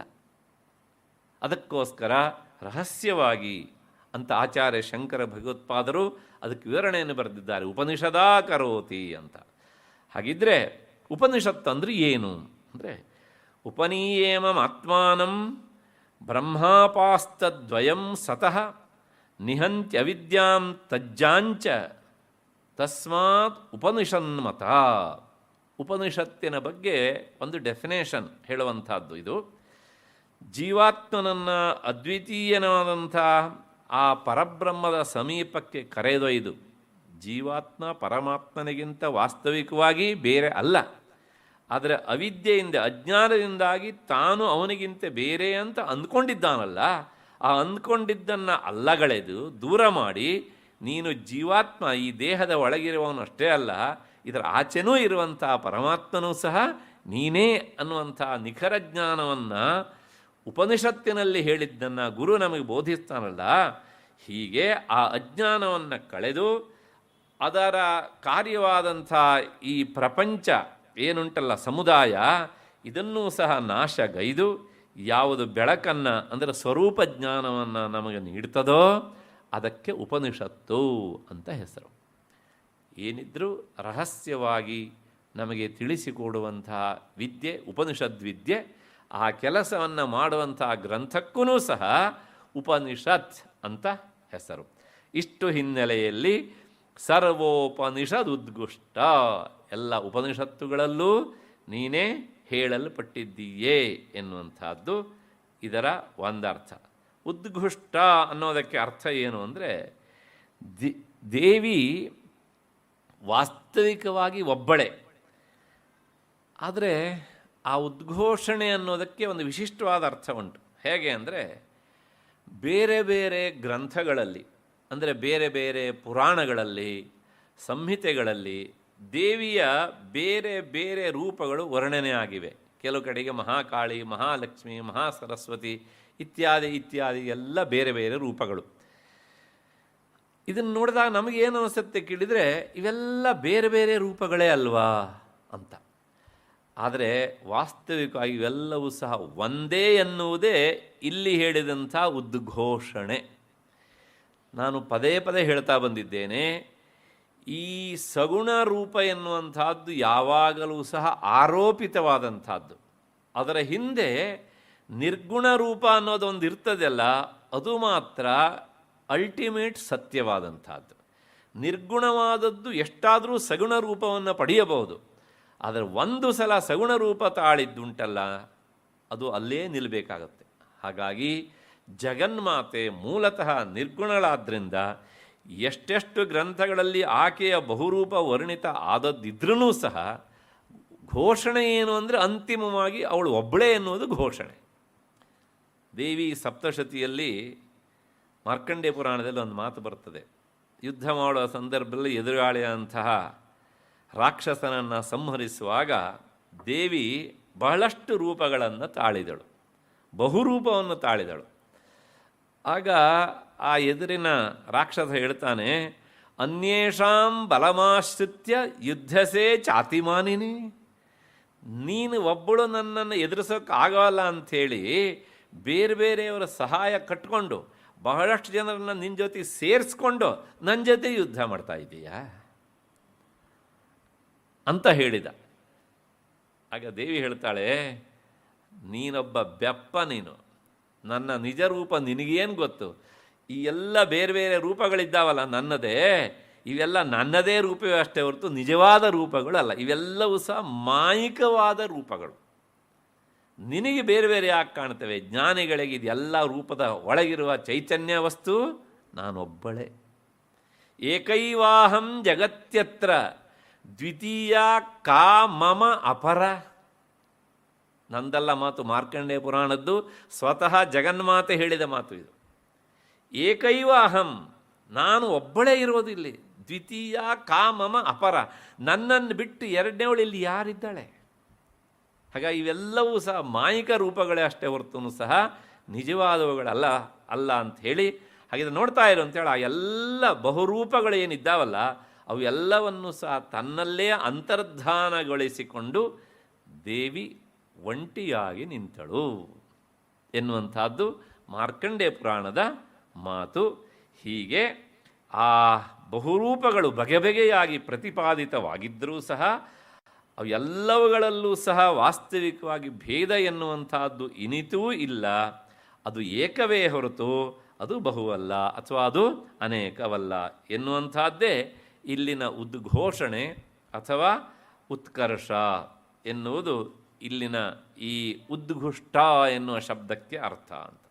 ಸರ್ವವೇದಾಂತ ಪ್ರತ್ಯಯಂ ಚೋದನಾದ್ಯ ವಿಶೇಷಾತ್ ಅಂತ ಬ್ರಹ್ಮಸೂತ್ರದ ಸೂತ್ರ. ಅದು ಸರ್ವವೇದಾಂತ ಪ್ರತ್ಯಯಾಧಿಕರಣದಲ್ಲಿ ಈ ಬಹುರೂಪ ಎನ್ನುವಂಥದ್ದು ಹುಸಿಯಾದದ್ದೇ ಅಷ್ಟೇ ಹೊರತು ನಿಜ ಅಲ್ಲ ಅನ್ನೋದನ್ನು ವೇದವ್ಯಾಸರು ಬರೆದ ಸೂತ್ರ. ಅದಕ್ಕೆ ಆಚಾರ್ಯ ಶಂಕರ ಭಗವತ್ಪಾದರು ಇದನ್ನಲ್ಲಿ ಬಹಳ ವಿಸ್ತೃತವಾಗಿ ವರ್ಣನೆ ಮಾಡಿದ್ದಾರೆ. ಅದನ್ನು ನಾನು ಸಂಕ್ಷೇಪವಾಗಿ ನಿಮಗೆ ತಿಳಿಸಿದ್ದೇನೆ. ಹಾಗಾಗಿ ಎಲ್ಲೆಲ್ಲಿ ಈ ಸಗುಣ ರೂಪಗಳಿವೆಯೋ ಅವೆಲ್ಲವೂ ಸಹ ಮಾಯಿಕವಾದವುಗಳಾದ್ದರಿಂದ ಅವುಗಳಿಗೆ ಅಂತಿಮ ಸತ್ಯವಾದಂಥ ರೂಪ ಎನ್ನುವಂಥದ್ದು ಇಲ್ಲ. ಆ ನಿರ್ಗುಣ ರೂಪ ಮಾತ್ರ ಸತ್ಯವಾದಂಥದ್ದು ಎನ್ನುವಂಥದ್ದು. ಇಷ್ಟು ಭಾಸ್ಕರರಾಯರು ತಮ್ಮ ಸೌಭಾಗ್ಯ ಭಾಸ್ಕರ ವ್ಯಾಖ್ಯಾನದಲ್ಲಿ ನೀಡಿದಂಥ ವಿವರಣೆ. ಮುಂದೆ ವೈದ್ಯನಾಥ ದೀಕ್ಷಿತರು ಹೇಳ್ತಾರೆ, ಎಲ್ಲ ವೇದಾಂತಗಳಲ್ಲಿಯೂ ಸಹ ಒಂದೇ ಮಾತು ಏನು ಅಂದರೆ, ನಾತಃ ಪರಂ ಕಿಂಚಿದಸ್ತೀತಿ ನಿಶ್ಚಯಪೂರ್ವಕಂ ಸಂಸ್ತುತ. ಇದಕ್ಕಿಂತ ಹೊರತಾದಂಥದ್ದು ಮಿಗಿಲ ಅಂಥದ್ದು ಇನ್ನೊಂದಿಲ್ಲ ಅಂತ ಎಲ್ಲ ವೇದಾಂತಗಳಲ್ಲೂ ಸಹ ನಮಗೆ ಸಿಗತ್ತೆ. ದೇವಿಗಿಂತ ಮಿಗಿಲಾದವಳು ಬೇರೆ ಇಲ್ಲ ಎನ್ನುವಂಥದ್ದು ಉಪನಿಷತ್ತುಗಳಲ್ಲಿ ಹೇಳಿದಂಥ ಮಾತು. ಹೀಗೆ ಉಪನಿಷತ್ತುಗಳಲ್ಲಿ ಅವಳು ಪದೇ ಪದೇ ಈ ರೀತಿಯಾಗಿ ಸ್ತುತಳಾಗಿದ್ದಾಳೆ, ಸಂಸ್ತುತ ಅಂತ. ಹಾಗಿದ್ದರೆ ಸ್ತುತ ಅಂದರೆ ಏನು ಅಂದರೆ ಗುಣವಂತನಲ್ಲಿರುವಂಥ ಗುಣವನ್ನು ಎತ್ತಿ ಹೇಳುವಂಥದ್ದು ಸಂಸ್ತುತ ಗುಣ ಅಂತ ಅರ್ಥ. ಅದು ಸ್ತುತಿ ಹೀಗೆ ಅಂತ. ಸ್ತುತಿಗೆ ದೇವಿಯೇ ವಿಷಯಳಾದ್ದರಿಂದ ಅವಳು ಈ ರೀತಿಯಾಗಿ ಸ್ತುತಿಸಲ್ಪಟ್ಟಿದ್ದಾಳೆ ಎನ್ನುವಂಥದ್ದು. ಇಲ್ಲೊಂದು ಪ್ರಶ್ನೆ ಬರುತ್ತೆ ನಿಮಗೆ, ಅವಳು ನಿರ್ಗುಣ ನಿರಾಕಾರ ಆದಮೇಲೆ ಅವಳನ್ನು ಹೇಗ್ರಿ ಸ್ತೋತ್ರ ಮಾಡೋದು? ಅದ್ವೈತದ ನೆಲೆಯಲ್ಲಿ ನಿಂತವರನ್ನು ಬೇರೆಯವರು ಕೇಳುವಂಥ ಒಂದು ಪ್ರಶ್ನೆ ಇದು. ಅದ್ವೈತ ಪ್ರಕಾರ ಒಂದೇ, ಎರಡಿಲ್ಲ ಅಲ್ವಾ? ಹಾಗಾಗಿ ನೀವು ದೇವಿ ಅಂತ ಹೇಳ್ತಿರಲ್ಲ, ಅದು ಚೈತನ್ಯ ವಸ್ತು. ಅದನ್ನು ಸ್ತೋತ್ರ ಮಾಡುವ ನೀನೂ ಸಹ ಏನಾಗಬೇಕು? ಚೈತನ್ಯವೇ ಅಲ್ವಾ? ಹಾಗಾಗಿ ಎರಡೂ ಚೈತನ್ಯವಾದ ಆದ ಮೇಲೆ ನೀನು ಸ್ತುತಿಸುವವನು ಅದು ಸ್ತುತಿಸಲ್ಪಡುವುದು ಎನ್ನುವಂಥ ಭೇದ ಆದರೂ ಸಹ ಹೇಗೆ ಘಟಿಸತ್ತೆ ಎನ್ನುವಂಥದ್ದು ಸಾಮಾನ್ಯವಾಗಿ ಅದ್ವೈತೇತರ ಮತದವರು ನಮ್ಮ ಮೇಲೆ ಮಾಡುವಂಥ ಒಂದು ಭಾರೀ ಪ್ರಶ್ನೆ ಅಂತ. ಸಿಂಪಲ್ ಉತ್ತರ ಅದಕ್ಕೆ. ಆಚಾರ್ಯ ಶಂಕರ ಭಗವತ್ಪಾದರು ಇದಕ್ಕೆ ಉತ್ತರ ಹೇಳ್ತಾರೆ. ಉಪಾಸಕಾನಾಂ ಕಾರ್ಯಾರ್ಥಂ ಬ್ರಹ್ಮಣೋ ರೂಪಕಲ್ಪನಾ. ಉಪಾಸಕರ ಉಪಾಸನೆಯ ಸೌಕರ್ಯಕ್ಕಾಗಿ ನಾವು ಆ ಚೈತನ್ಯಕ್ಕೆ ಒಂದು ರೂಪವನ್ನು ಆರೋಪಿಸಿದ್ದೇವೆ. ಆರೋಪಿತವಾದಂಥ ರೂಪ ಎರಡಾದರೂ ಇರ್ಬೋದು, 20 ಇರ್ಬೋದು. ಹೌದು ತಾನೆ? ಹಾಗಾಗಿ ಸ್ತೋತ್ರ ಮಾಡುವಂಥ ನಾನೂ ಸಹ ಮೂಲತಃ ಚೈತನ್ಯ ಸ್ವರೂಪನೇ ಆದ್ರೂ ಸಹ ಅದನ್ನು ಮರೆತು ನಾನು ಜೀವಾತ್ಮ, ನಾನೊಬ್ಬ ಸಂಸಾರಿ, ನನ್ನ ಪತ್ನಿಗೆ ನಾನು ಗಂಡ ಅಥವಾ ಆದದ್ದಿದ್ರೆ ಅವನಿಗೆ ನಾನು ಹೆಂಡತಿ ಅಂತ ಅಂದ್ಕೊಂಡಿರ್ತೇವಲ್ಲ, ಇವೆಲ್ಲವೂ ಸಹ ಕಲ್ಪಿತವಾದಂಥ ಆರೋಪಿತವಾದ ರೂಪಗಳು ಅಲ್ವೇನೋ? ನಿಜವಾದ ಆ ಏಕತ್ವದ ನೆಲೆಯಲ್ಲಿ ನಿಂತಾಗ ಸ್ತೋತ್ರ ಮಾಡಲಿಕ್ಕೂ ಆಗೋಲ್ಲ. ಸದಾಶಿವ ಬ್ರಹ್ಮೇಂದ್ರ ಅದನ್ನೇ ಹೇಳ್ತಾರೆ, ಕಿಂ ವಚನೀಯಂ ಕಿಮು ಅವಚನೀಯಂ. ಏನು ಹೇಳಬೇಕು, ಏನು ಹೇಳಬಾರ್ದು, ನಾನು ಹೇಳಿದರೂ ತಪ್ಪು, ಹೇಳದೇ ಇದ್ರೂ ತಪ್ಪು. ಅವಧೂತ ಗೀತೆ ಅದನ್ನೇ ಹೇಳುತ್ತೆ. ವಾಸ್ತವಿಕವಾಗಿ ನಿರ್ಗುಣ ನಿರಾಕಾರ ನಿಷ್ಕ್ರಿಯವಂಥ ಈ ತತ್ವವನ್ನು ಶಬ್ದದಿಂದ ಸೆರೆ ಹಿಡಿದು ಹೇಳಲಿಕ್ಕಾಗೋಲ್ಲ. ಯಾಕೆಂದರೆ ಹೇಳುವವನು ಸಹ ಅದಕ್ಕಿಂತ ಬೇರೆ ಅಲ್ಲ. ಆದರೂ ಸಹ ಈ ಸಾಹಸಕ್ಕೆ ನಾವು ಮುಂದಾಗ್ತೇವಲ್ಲ, ಇಂಥ ತಪ್ಪನ್ನು ನಾವೆಲ್ಲರೂ ಮಾಡ್ತೇವೆ, ನನ್ನ ತಪ್ಪನ್ನು ಕ್ಷಮಿಸಿಬಿಡು ಅಂತ. ಯಾರಿಗೆ ಹೇಳಿದ್ದು? ಲೌಕಿಕರನ್ನು ಇಟ್ಕೊಳ್ಳೋದು. ಜ್ಞಾನಿಗಳು ಅದಕ್ಕೋಸ್ಕರ ಕಿಂ ವಚನೀಯಂ ಕಿಂ ಅವಚನೀಯಂ ಅಂತ. ಇದು ಒಂದು ಅರ್ಥ. ಮತ್ತು ಇನ್ನೊಂದು ಅರ್ಥ ಏನು ಅಂದರೆ, ಯಾವುದು ನಿರ್ಗುಣವೋ ಅದು ಬೇಕಾದ ರೂಪವನ್ನು ತಾಳಬಹುದು. ಸಗುಣವಾದದ್ದಕ್ಕೆ ಮಾತ್ರ ಬೇರೆ ರೂಪವನ್ನು ತಾಳುವುದಕ್ಕೆ ಕಷ್ಟ ಆಗುತ್ತೆ ಅಷ್ಟೇ ಹೊರತು ನಿರ್ಗುಣವಾದದ್ದಕ್ಕೆ ಇನ್ನೊಂದು ರೂಪವನ್ನು ತಾಳುವುದು ಕಷ್ಟ ಅಲ್ಲವೇ ಅಲ್ಲ. ಅದು ಅತ್ಯಂತ ಸಲೀಸಾದಂತಹ ಕೆಲಸ. ಹಾಗಾಗಿ ಆ ಆಕ್ಷೇಪ ಏನುಂಟು ನಮ್ಮ ಮೇಲೆ, ಅದಕ್ಕೆ ಶಾಸ್ತ್ರದಲ್ಲಿ ಸಾಕಷ್ಟು ಪ್ರಬುದ್ಧವಾದಂತಹ ಉತ್ತರಗಳು ನಮಗೆ ಸಿಗ್ತವೆ. ಹಾಗಾಗಿ ಅಷ್ಟು ಹಿನ್ನೆಲೆಯಲ್ಲಿ ಅವಳು ಸಂಸ್ತುತ, ಈ ರೀತಿಯಾಗಿ ಸ್ತುತಿಸಲ್ಪಟ್ಟಿದ್ದಾಳೆ ಎನ್ನುವಂಥದ್ದು ಅಲ್ಲಿಗೆ ಸರ್ವೋಪನಿಷದುದ್ಘುಷ್ಟ ಎನ್ನುವಂಥ ಈ ನಾಮದ ವಿವರಣೆ ಆಯಿತು ಅಂತ ಅಂದ್ಕೊಂಡು ಮುಂದಿನ ನಾಮಕ್ಕೆ ಹೋಗೋಣ. 853ನೇ ನಾಮ ಶಾಂತ್ಯತೀತ ಕಲಾತ್ಮಿಕ. ಅಂದರೆ ಶಾಂತಿಯಿಂದ ಅಥವಾ ಶಾಂತ್ಯತೀತ ಎನ್ನುವಂಥ ಕಲೆಯಾಗಿ ಇರುವವಳು ಎನ್ನುವಂಥದ್ದು ಅದರ ಯಥಾವತ್ತಾದಂಥ ಅರ್ಥ. ಈ ನಾಮಕ್ಕೆ ತಂತ್ರಶಾಸ್ತ್ರದ ಹಿನ್ನೆಲೆಯಲ್ಲೂ ಮತ್ತು ವೇದಾಂತ ಹಿನ್ನೆಲೆಯಲ್ಲೂ ನಾವು ಅರ್ಥವನ್ನು ಹುಡುಕಬೇಕಾಗತ್ತೆ. ಶಾಂತ್ಯತೀತ ಅಂದರೆ ಯಾವ ಕಲೆ ಅನ್ನೋದೊಂದು ಪ್ರಶ್ನೆ. ನೋಡೋಣ ಅದಕ್ಕೆ. ಆಕಾಶನಿಷ್ಠವಾದಂಥ ಒಂದು ಕಲೆಗೆ ಶಾಂತ್ಯತೀತ ಕಲೆ ಅಂತ ಹೆಸರು ಅಂತ ತಂತ್ರಶಾಸ್ತ್ರ ಹೇಳುತ್ತೆ. ಹೀಗಂದರೆ ನಮಗೇನು ಅರ್ಥ ಆಗೋದಿಲ್ಲ. ನೀವು ಏನು ಹೇಳಿದ್ರಿ ಕೇಳಿದರೆ, ಏನೂ ಅರ್ಥ ಆಗದೆ ಇರುವಂಗೆ ಹೇಳಿದ್ರಿ ಅಂತ ನೀವು ಹೇಳ್ತೀರಿ, ಗೊತ್ತು ನನಗೆ. ಆದರೆ ತದ್ವತ್ತಾಗಿ ಮೊದಲು ಹೇಳಬೇಕಲ್ಲ, ಆಮೇಲೆ ವಿವರಣೆ. ಆಕಾಶನಿಷ್ಠವಾದಂಥ ಒಂದು ಕಲೆಯ ಹೆಸರು ಶಾಂತ್ಯತೀತ ಕಲಾ ಅಂತ. ಶಾಂತ್ಯತೀತ ಕಲಾ ಅದ್ವೈತ ನಿರ್ವಾಣಾನಂದ ಬೋಧದ ಅಂತ ಒಂದು ಅದಕ್ಕೆ ಸಂಬಂಧಪಟ್ಟ ವಿವರಣೆ ಮಾತು. ಅಂದರೆ ಈ ಶಾಂತ್ಯತೀತ ಕಲೆ ಉಂಟಲ್ಲ, ಅದು ದ್ವೈತ ಭಾವವನ್ನು ನಾಶ ಮಾಡ್ತದೆ ಎನ್ನುವಂತಹದ್ದು ಅದರ ಅರ್ಥ. ಇಷ್ಟು ಹೇಳಿದರೂ ಏನೂ ಅರ್ಥ ಆಗೋದಿಲ್ಲ. ತಂತ್ರಶಾಸ್ತ್ರಕ್ಕೆ ಹೋಗಿ ಮೊದಲ ಅರ್ಥ ನೋಡೋಣ ಏನು ಅಂತ. ತಂತ್ರಶಾಸ್ತ್ರದ ಪ್ರಕಾರ ಬ್ರಹ್ಮ, ವಿಷ್ಣು, ಮಹೇಶ್ವರ, ಅದರ ಜೊತೆಗೆ ಅಂದರೆ ಇನ್ನೊಬ್ಬ ರುದ್ರ ಅಂತ ಇದ್ದಾನೆ, ಇನ್ನೊಬ್ಬ ಸದಾಶಿವ ಅಂತ ಇದ್ದಾನೆ. ತ್ರಿಮೂರ್ತಿಗಳಲ್ಲ, ಅಲ್ಲಿ ಪಂಚಮೂರ್ತಿಗಳು: ಬ್ರಹ್ಮ, ವಿಷ್ಣು, ಮಹೇಶ್ವರ, ರುದ್ರ ಮತ್ತು ಸದಾಶಿವ ಅಂತ. ಇವರೆಲ್ಲ ನಮ್ಮ ದಿನ ಪರಿಚಿತರೆ, ಏನು ಗಾಬರಿ ಆಗಿಬಿಡಿ ಮತ್ತೆ. ಯಾಕೆಂದರೆ ಬ್ರಹ್ಮ ಅನ್ನೋದಕ್ಕೆ ಅರ್ಥ ದೊಡ್ಡದು ಅಂತ ಅರ್ಥ. ನಮಗೆ ಕಣ್ಣಿಗೆ ಕಾಣುವಂತಹ ಈ ಗ್ರಹಗಳಲ್ಲಿ ಭೂಮಿಯಷ್ಟು ದೊಡ್ಡ ಗ್ರಹ ಇನ್ನೊಂದಿಲ್ಲ ಅಲ್ವಾ? ಹಾಗಾಗಿ ಬ್ರಹ್ಮ ಅನ್ನೋದಕ್ಕೆ ಅರ್ಥ ಭೂಮಿ ಅಂತ ಅರ್ಥ ಆಯಿತು. ವಿಷ್ಣು ಅನ್ನೋದಕ್ಕೆ ಅರ್ಥ ವ್ಯಾಪಕ, ಎಲ್ಲ ಕಡೆಗೂ ಸಹ ಹರಡುವುದು ಅಂತ ಅರ್ಥ. ಹಾಗಾಗಿ ವಿಷ್ಣು ಅನ್ನೋದಕ್ಕೆ ಅರ್ಥ ಅಪ್, ನೀರು ಅಂತ ಅರ್ಥ. ನೀರೇನು ಮಾಡುತ್ತೆ, ನೀವು ಒಂದು ಕಡೆಗೆ ಚೆಲ್ಲಿ ಅದೆಲ್ಲ ಇರುತ್ತಾ? ಏನು ಮಾಡುತ್ತೆ, ಅದು ಎಲ್ಲ ಕಡೆಗೂ ಸಹ ವ್ಯಾಪಿಸಿಕೊಂಡು ಹೋಗ್ತಾ ಇರುತ್ತೆ. ಹಾಗೆ ರುದ್ರ ಅಂದರೆ ರೋದಯತೀತಿ ರುದ್ರ, ಮುಟ್ಟಿದರೆ ಯಾವುದು ನಮ್ಮನ್ನು ಸುಟ್ಟು ಅಳಿಸತ್ತೋ ಆ ತತ್ವ ರುದ್ರ. ಅಂದರೆ ಯಾವುದು? ಪೃಥಿವಿ, ಅಪ್, ತೇಜ, ಬೆಂಕಿ. ಹೌದು ತಾನೇ? ಹಾಗಾಗಿ ಪಂಚಭೂತಗಳಲ್ಲಿ ಒಂದಾದಂಥ ಬೆಂಕಿಯ ಬೀಜ ರುದ್ರ. ಮತ್ತು ಮುಂದಿನದು ಈಶ್ವರ. ಈಶ್ವರ ಅಂದರೆ ಅಣಚೇಷ್ಟಾಯಾಮ್ ಅಂತ ಧಾತು, ಪ್ರಾಣ. ಈಶ್ವರ ನಮ್ಮನ್ನು ಎಲ್ಲರನ್ನೂ ಸಹ ಒಂದು ತನ್ನ ಈ ಹದ್ದು ಬಸ್ತಿನಲ್ಲಿ ಇರಿಸುವಂಥವನು. ಯಾರು ಅಂದರೆ ಅದೇ ವಾಯು ಅಲ್ವಾ? ಅದು ಉಂಟು ಅಂತ ನಾವು ಬದುಕಿದ್ದೇವೆ ಅಂತ ಅರ್ಥ. ಅದು ಕೆಲಸ ನಿಲ್ಲಿಸ್ತು ಅಂದರೆ ಮತ್ತೆ ಹೋದ್ವಿ ಅಂತ ಅರ್ಥ. ಹಾಗಾಗಿ ಈಶ್ವರ ಅನ್ನೋದಕ್ಕೆ ಅರ್ಥವೇ ಸ್ವಾಮಿ ಅಂತ ಅರ್ಥ, ಒಡೆಯ ಅಂತ ಅರ್ಥ. ಆಯಿತು. ಮತ್ತು ಮುಂದಿನದು ಯಾವುದಪ್ಪ ಕೇಳಿದ್ರೆ ಇನ್ನು ಉಳಿದಿದ್ದು ಸದಾಶಿವ. ಸದಾಶಿವ ಅಂದರೆ ಸದಾ, ಯಾವಾಗಲೂ ಶಿವ. ಶಿವ ಅಂದರೆ ಸ್ವಚ್ಛ ಅಂತ ಅರ್ಥ, ಅತ್ಯಂತ ಸ್ವಚ್ಛವಾಗಿ ಇರುವುದು. ಈ ಮತ್ತೆ ಸ್ವಲ್ಪ ಮೊದಲಿಂದ ಬರೋಣ. ಬ್ರಹ್ಮ ಅನ್ನೋದಕ್ಕೆ ಪೃಥಿವಿ ಅಂತ ನಾವು ನೋಡ್ಕೊಂಡು ಬಂದ್ವಿ. ಈಗ ಪೃಥಿವಿಯನ್ನು ನಾವು ಸಾಕಷ್ಟು ಕಲುಷಿತಗೊಳಿಸ್ತೇವೆ, ಮಲಿನಗೊಳಿಸ್ತೇವೆ. ಮತ್ತು ಹೇಗೆ ಅಂತ ನಾನು ಹೇಳಬೇಕಾದ್ದಿಲ್ಲ ಅಲ್ವಾ? ಪೃಥಿವಿಯನ್ನು ಮಲಿನ ಮಾಡಿದಷ್ಟು ಇನ್ನು ಯಾವುದನ್ನು ನಾವು ಮಾಡಲಿಲ್ಲ. ಅದಾದಮೇಲೆ ವಿಷ್ಣು ಅಂದರೆ ಅಪ್, ನೀರು. ನೀರನ್ನು ಸಹ ಮಲಿನ ಮಾಡ್ತೇವೆ, ಸಾಕಷ್ಟು ಕೊಳೆ ಹಾಕ್ತೇವೆ ನೀರಿಗೆ. ಅದಾದಮೇಲೆ ತೇಜ. ತೇಜ ಅಂದರೆ ಬೆಂಕಿ. ಬೆಂಕಿಯನ್ನು ಮಲಿನ ಮಾಡ್ತೇವೆ. ನಮಗೆ ಬೆಳೆದೇ ಇರುವಂತಹ ಪ್ಲಾಸ್ಟಿಕ್ಗಳನ್ನೆಲ್ಲ ಬೆಂಕಿಗೆ ಹಾಕಿದರೆ ಅದು ಎಷ್ಟು ಗಬ್ಬನಾಥ ಹೊಡೆಯುತ್ತೆ ಅಂತ ಗೊತ್ತಾಗುತ್ತೆ ಅಲ್ವಾ? ಅದರ ಜೊತೆಗೆ ತೀರ್ಥೋದಕಂಚ ವನ್ನಿಶ್ಚ ನಾಣ್ಯತ ಶುದ್ಧಿಮರ್ಹತಃ ಅಂತ ಭವಭೂತಿಯ ಮಾತು. ತೀರ್ಥೋದಕ ಮತ್ತು ಬೆಂಕಿ, ಅಗ್ನಿ ಇದೆಯಲ್ಲ, ಅವು ಸ್ವಯಂ ಶುದ್ಧವಾದವುಗಳು. ಇನ್ನೊಂದರಿಂದ ಅವುಗಳನ್ನು ಶುದ್ಧ ಮಾಡಬೇಕಾದದ್ದಿಲ್ಲ. ಆದರೂ ಸಹ ಶ್ಮಶಾನದ ಬೆಂಕಿ ಮಲಿನವೇ, ಒಪ್ಕೊಳ್ಬೇಕಲ್ವ? ಹಾಗಾಗಿ ಅದು ಸಹ ಅಷ್ಟರ ಮಟ್ಟಿಗೆ ಮಲಿನವೇ.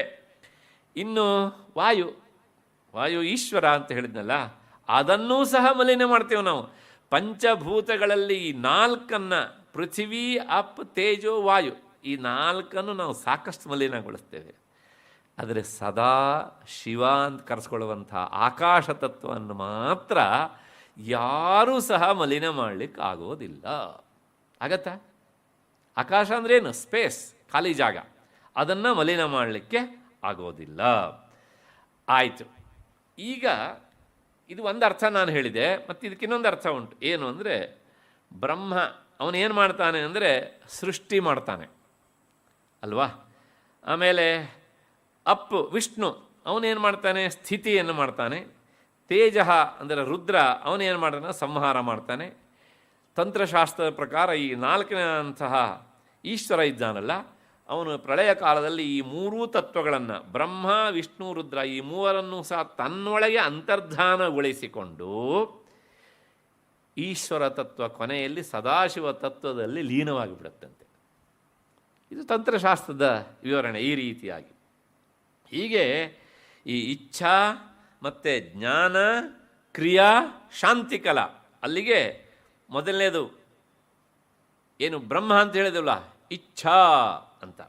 ವಿಷ್ಣು ಜ್ಞಾನ, ಮತ್ತು ರುದ್ರ ಕ್ರಿಯಾ, ಮತ್ತು ಈಶ್ವರ ಅವನು ಶಾಂತಿಕಲಾ.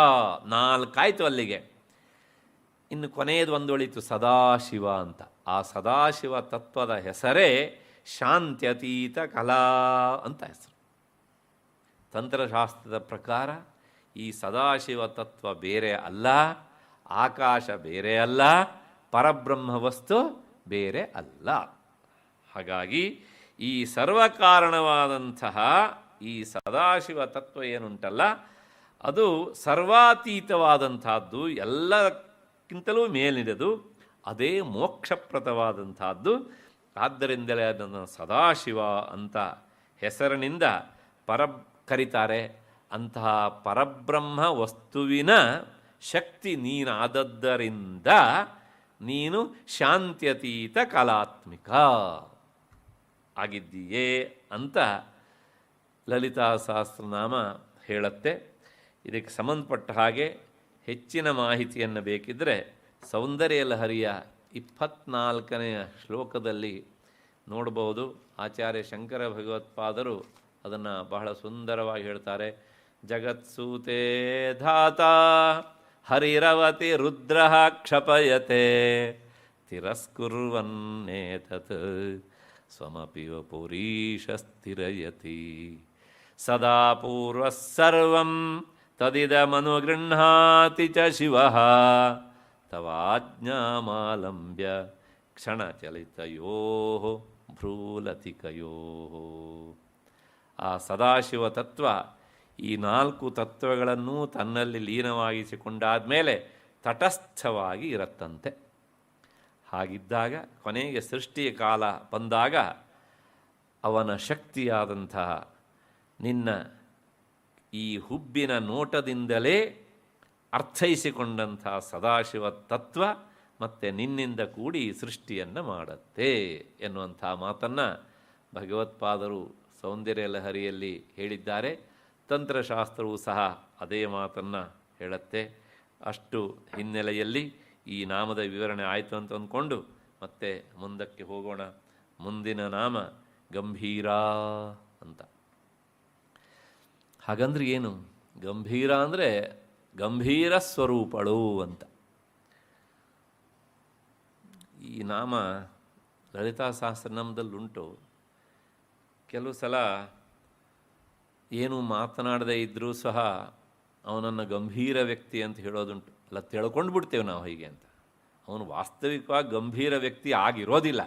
ಏನೂ ಮಾತನಾಡಲಿಕ್ಕೆ ಅವನಿಗೆ ಬರೋದೇ ಇಲ್ಲ, ಅದಕ್ಕೋಸ್ಕರ ಗಂಭೀರ ವ್ಯಕ್ತಿ ಥರ ಬೋರ್ಡ್ ಹಾಕ್ಕೊಂಡಿರ್ತಾನೆ ಅಷ್ಟೇ. ನಾವು ಅವನನ್ನು ಬಹಳ ಗಂಭೀರ ವ್ಯಕ್ತಿ ಅಂತ ಕರೆದು ಬಿಡ್ತೇವೆ ಹೀಗೆ ಅಂತ ಅಲ್ವಾ. ಏನೂ ಮಾತನಾಡಲಿಕ್ಕಾಗದೇ ಇದ್ದರೆ, ಏನೂ ಪ್ರತಿಕ್ರಿಯಿಸಲಿಕ್ಕೆ ಆಗದೇ ಇದ್ದರೆ ವಿಭೂಷಣಂ ಮೌನಂ ಅಪಂಡಿತಾನಾಂ ಅಂತ. ಅಪಂಡಿತರಾದವರಿಗೆ ಭೂಷಣ ಯಾವುದಕ್ಕೆ ಅಂದರೆ ಬಾಯಿ ಮುಚ್ಕೊಂಡು ಕೂತ್ಕೊಂಡಿರೋದೆ. ಎಲ್ಲಿ? ಗೋಷ್ಠಿಗಳಲ್ಲಿ, ಸೆಮಿನಾರ್ಗಳಲ್ಲಿ, ಇಂತಹ ಸಂದರ್ಭದಲ್ಲಿ ಬಾಯಿ ಬಿಟ್ಟರೆ ಬಂಡವಾಳ ಬಯಲಾಗ್ಬಿಡುತ್ತೆ. ಅದಕ್ಕೋಸ್ಕರ ಗಂಭೀರ ವ್ಯಕ್ತಿಯಾಗಿ ಕೂತ್ಬಿಡೋದು ಹೀಗೆ ಅಂತ. ಹೀಗೆ ಲೋಕದಲ್ಲಿ ಅರ್ಥ. ಆದರೆ ಜಗನ್ಮಾತೆ ಹಾಗಲ್ಲ, ಅವಳು ಗಂಭೀರಳು. ಯಾಕೆ ಗಂಭೀರ ಸ್ವರೂಪಳು ಅಂದರೆ ದೇವಿ ಅನಂತ ಸ್ವರೂಪಳಾದ್ದರಿಂದ ಗಂಭೀರಳು ಅಂತ ಕರೆಸ್ಕೊಂಡಿದ್ದಾಳೆ ಅಂತ ವ್ಯಾಖ್ಯಾನಕಾರ ಕೊಡ್ತಾರೆ. ಗಂಭೀರ ಅನ್ನೋದಕ್ಕೆ ಅರ್ಥ ನಮಗೆ ಹೀಗೆ ಹೇಳಿದರೆ ಅರ್ಥ ಆಗೋದಿಲ್ಲ. ಈ ಮಹಾ ಒಂದು ಮಡು ಇದೆ, ಕೆರೆ ಇದೆ ಅಂತ ಇಟ್ಕೊಳ್ಳಿ. ಸಮುದ್ರ ತೀರಕ್ಕೆ ಹೋಗ್ತೀವಿ ನಾವು. ಆ ಸಮುದ್ರ ತೀರಕ್ಕೆ ಹೋಗಿ ನಿಂತಾಗ ಅದರ ಮುಂದೆ ನಾವು ಏನು ಅತ್ಯಂತ ಕುಬ್ಜರಾಗಿ ಕಾಣ್ತೇವೆ ಅಲ್ವಾ. ಏನು ಅದರ ಗಾಂಭೀರ್ಯ! ಒಂದೊಂದು ತೆರೆ ಒಂದು ಅಪ್ಪಳಿಸೋದು ನೋಡಿದರೆ ನಾವೆಲ್ಲ ಏನೂ ಅಲ್ಲ. ಅದರ ಜೊತೆಗೆ ಅದರ ಅಂತವೂ ನಮಗೆ ಸಿಗುವುದಿಲ್ಲ, ಅದರ ಆಳವೂ ನಮಗೆ ಸಿಗುವುದಿಲ್ಲ. ಹೀಗೆ ಯಾವುದರ ಅಂತ ಆಳ ಇಷ್ಟು ಅಂತ ಅಳೆಯೋದಕ್ಕೆ ಆಗೋದಿಲ್ವೋ ಅದನ್ನು ಏನಂತ ಕರಿಬೇಕು? ಗಂಭೀರ ಅಂತ ಕರಿಬೇಕು. ಅಂದರೆ ಆ ಜಗನ್ಮಾತೆಯ ನೆಲೆ ಯಾರಿಗೂ ಸಿಗೋದಿಲ್ಲ. ಅವಳು ಮಹಾಹೃದ ಮಹಾಸರೋವರದಂತೆ ಇದ್ದವಳಾದ್ದರಿಂದ ಅವಳನ್ನು ಹಾಗೆ ಅನುಸಂಧಾನ ಮಾಡಬೇಕಂತೆ. ಹೇಗೆ ಅಂದರೆ ಜಗನ್ಮಾತೆ ಅತ್ಯಂತ ಗಂಭೀರ ಸ್ವರೂಪಳು ಅಂದರೆ ಸಮುದ್ರದ ಹಾಗೆ ಇದ್ದಾಳೆ. ಅಷ್ಟು ವ್ಯಾಪಕಳು. ಅವಳ ಆ ಅಂತಕ್ಕೂ ಮತ್ತು ಆಳಕ್ಕೂ ಪಾರ ಎನ್ನುವಂತಹದ್ದು ಇಲ್ಲ ಎನ್ನುವಂತಹದ್ದು. ಹೀಗೆ ಅನುಸಂಧಾನ ಮಾಡುವುದರಿಂದ ಆ ಮಂತ್ರ ಅದು ವೀರ್ಯವತ್ತರವಾಗುತ್ತೆ ಎನ್ನುವಂತಹದ್ದು ಸೂತ ಶಿವಸೂತ್ರದ ಮಾತೋದು. ಮಹಾಹೃದಾನುಸಂಧಾನಾತ್ ಮಂತ್ರ ವೀರ್ಯಾನುಭವ ಅಂತ. ಈ ರೀತಿಯಾಗಿ ಜಗನ್ಮಾತೆಯ ಗಾಂಭೀರ್ಯವನ್ನೂ ಸಹ ಚಿಂತನೆ ಮಾಡುವಂತಹದ್ದು ಒಂದು ಉಪಾಸನೆಯ ಅಂಗ. ಹೀಗೆ ಅನುಸಂಧಾನ ಮಹಾಹೃದಯದೊಂದಿಗೆ ತಾದಾತ್ಮ್ಯ ಚಿಂತನೆಯನ್ನು ಮಾಡಬೇಕು. ಈ ಅನುಸಂಧಾನ ಮಾಡೋದ್ರಿಂದ ಆತ್ಮಸ್ವರೂಪ ಎನ್ನುವಂತಹದ್ದು ಬಹಳ ಬೇಗನೆ ಸ್ಫುರಣವಾಗ್ತದೆ ಎನ್ನುವಂತಹದ್ದು ಅಲ್ಲಿ ಹೇಳಿದಂತಹ ಮಾತು. ಶಕ್ತಿ ಸ್ವರೂಪಳಾದಂತಹ ಆ ಪರಾ ಭಗವತಿಯೇ ಮಹಾಹೃದಳು, ಮಹಾ ಜ್ಞಾನರೂಪಿಣಿ ಎನ್ನುವಂಥದ್ದು.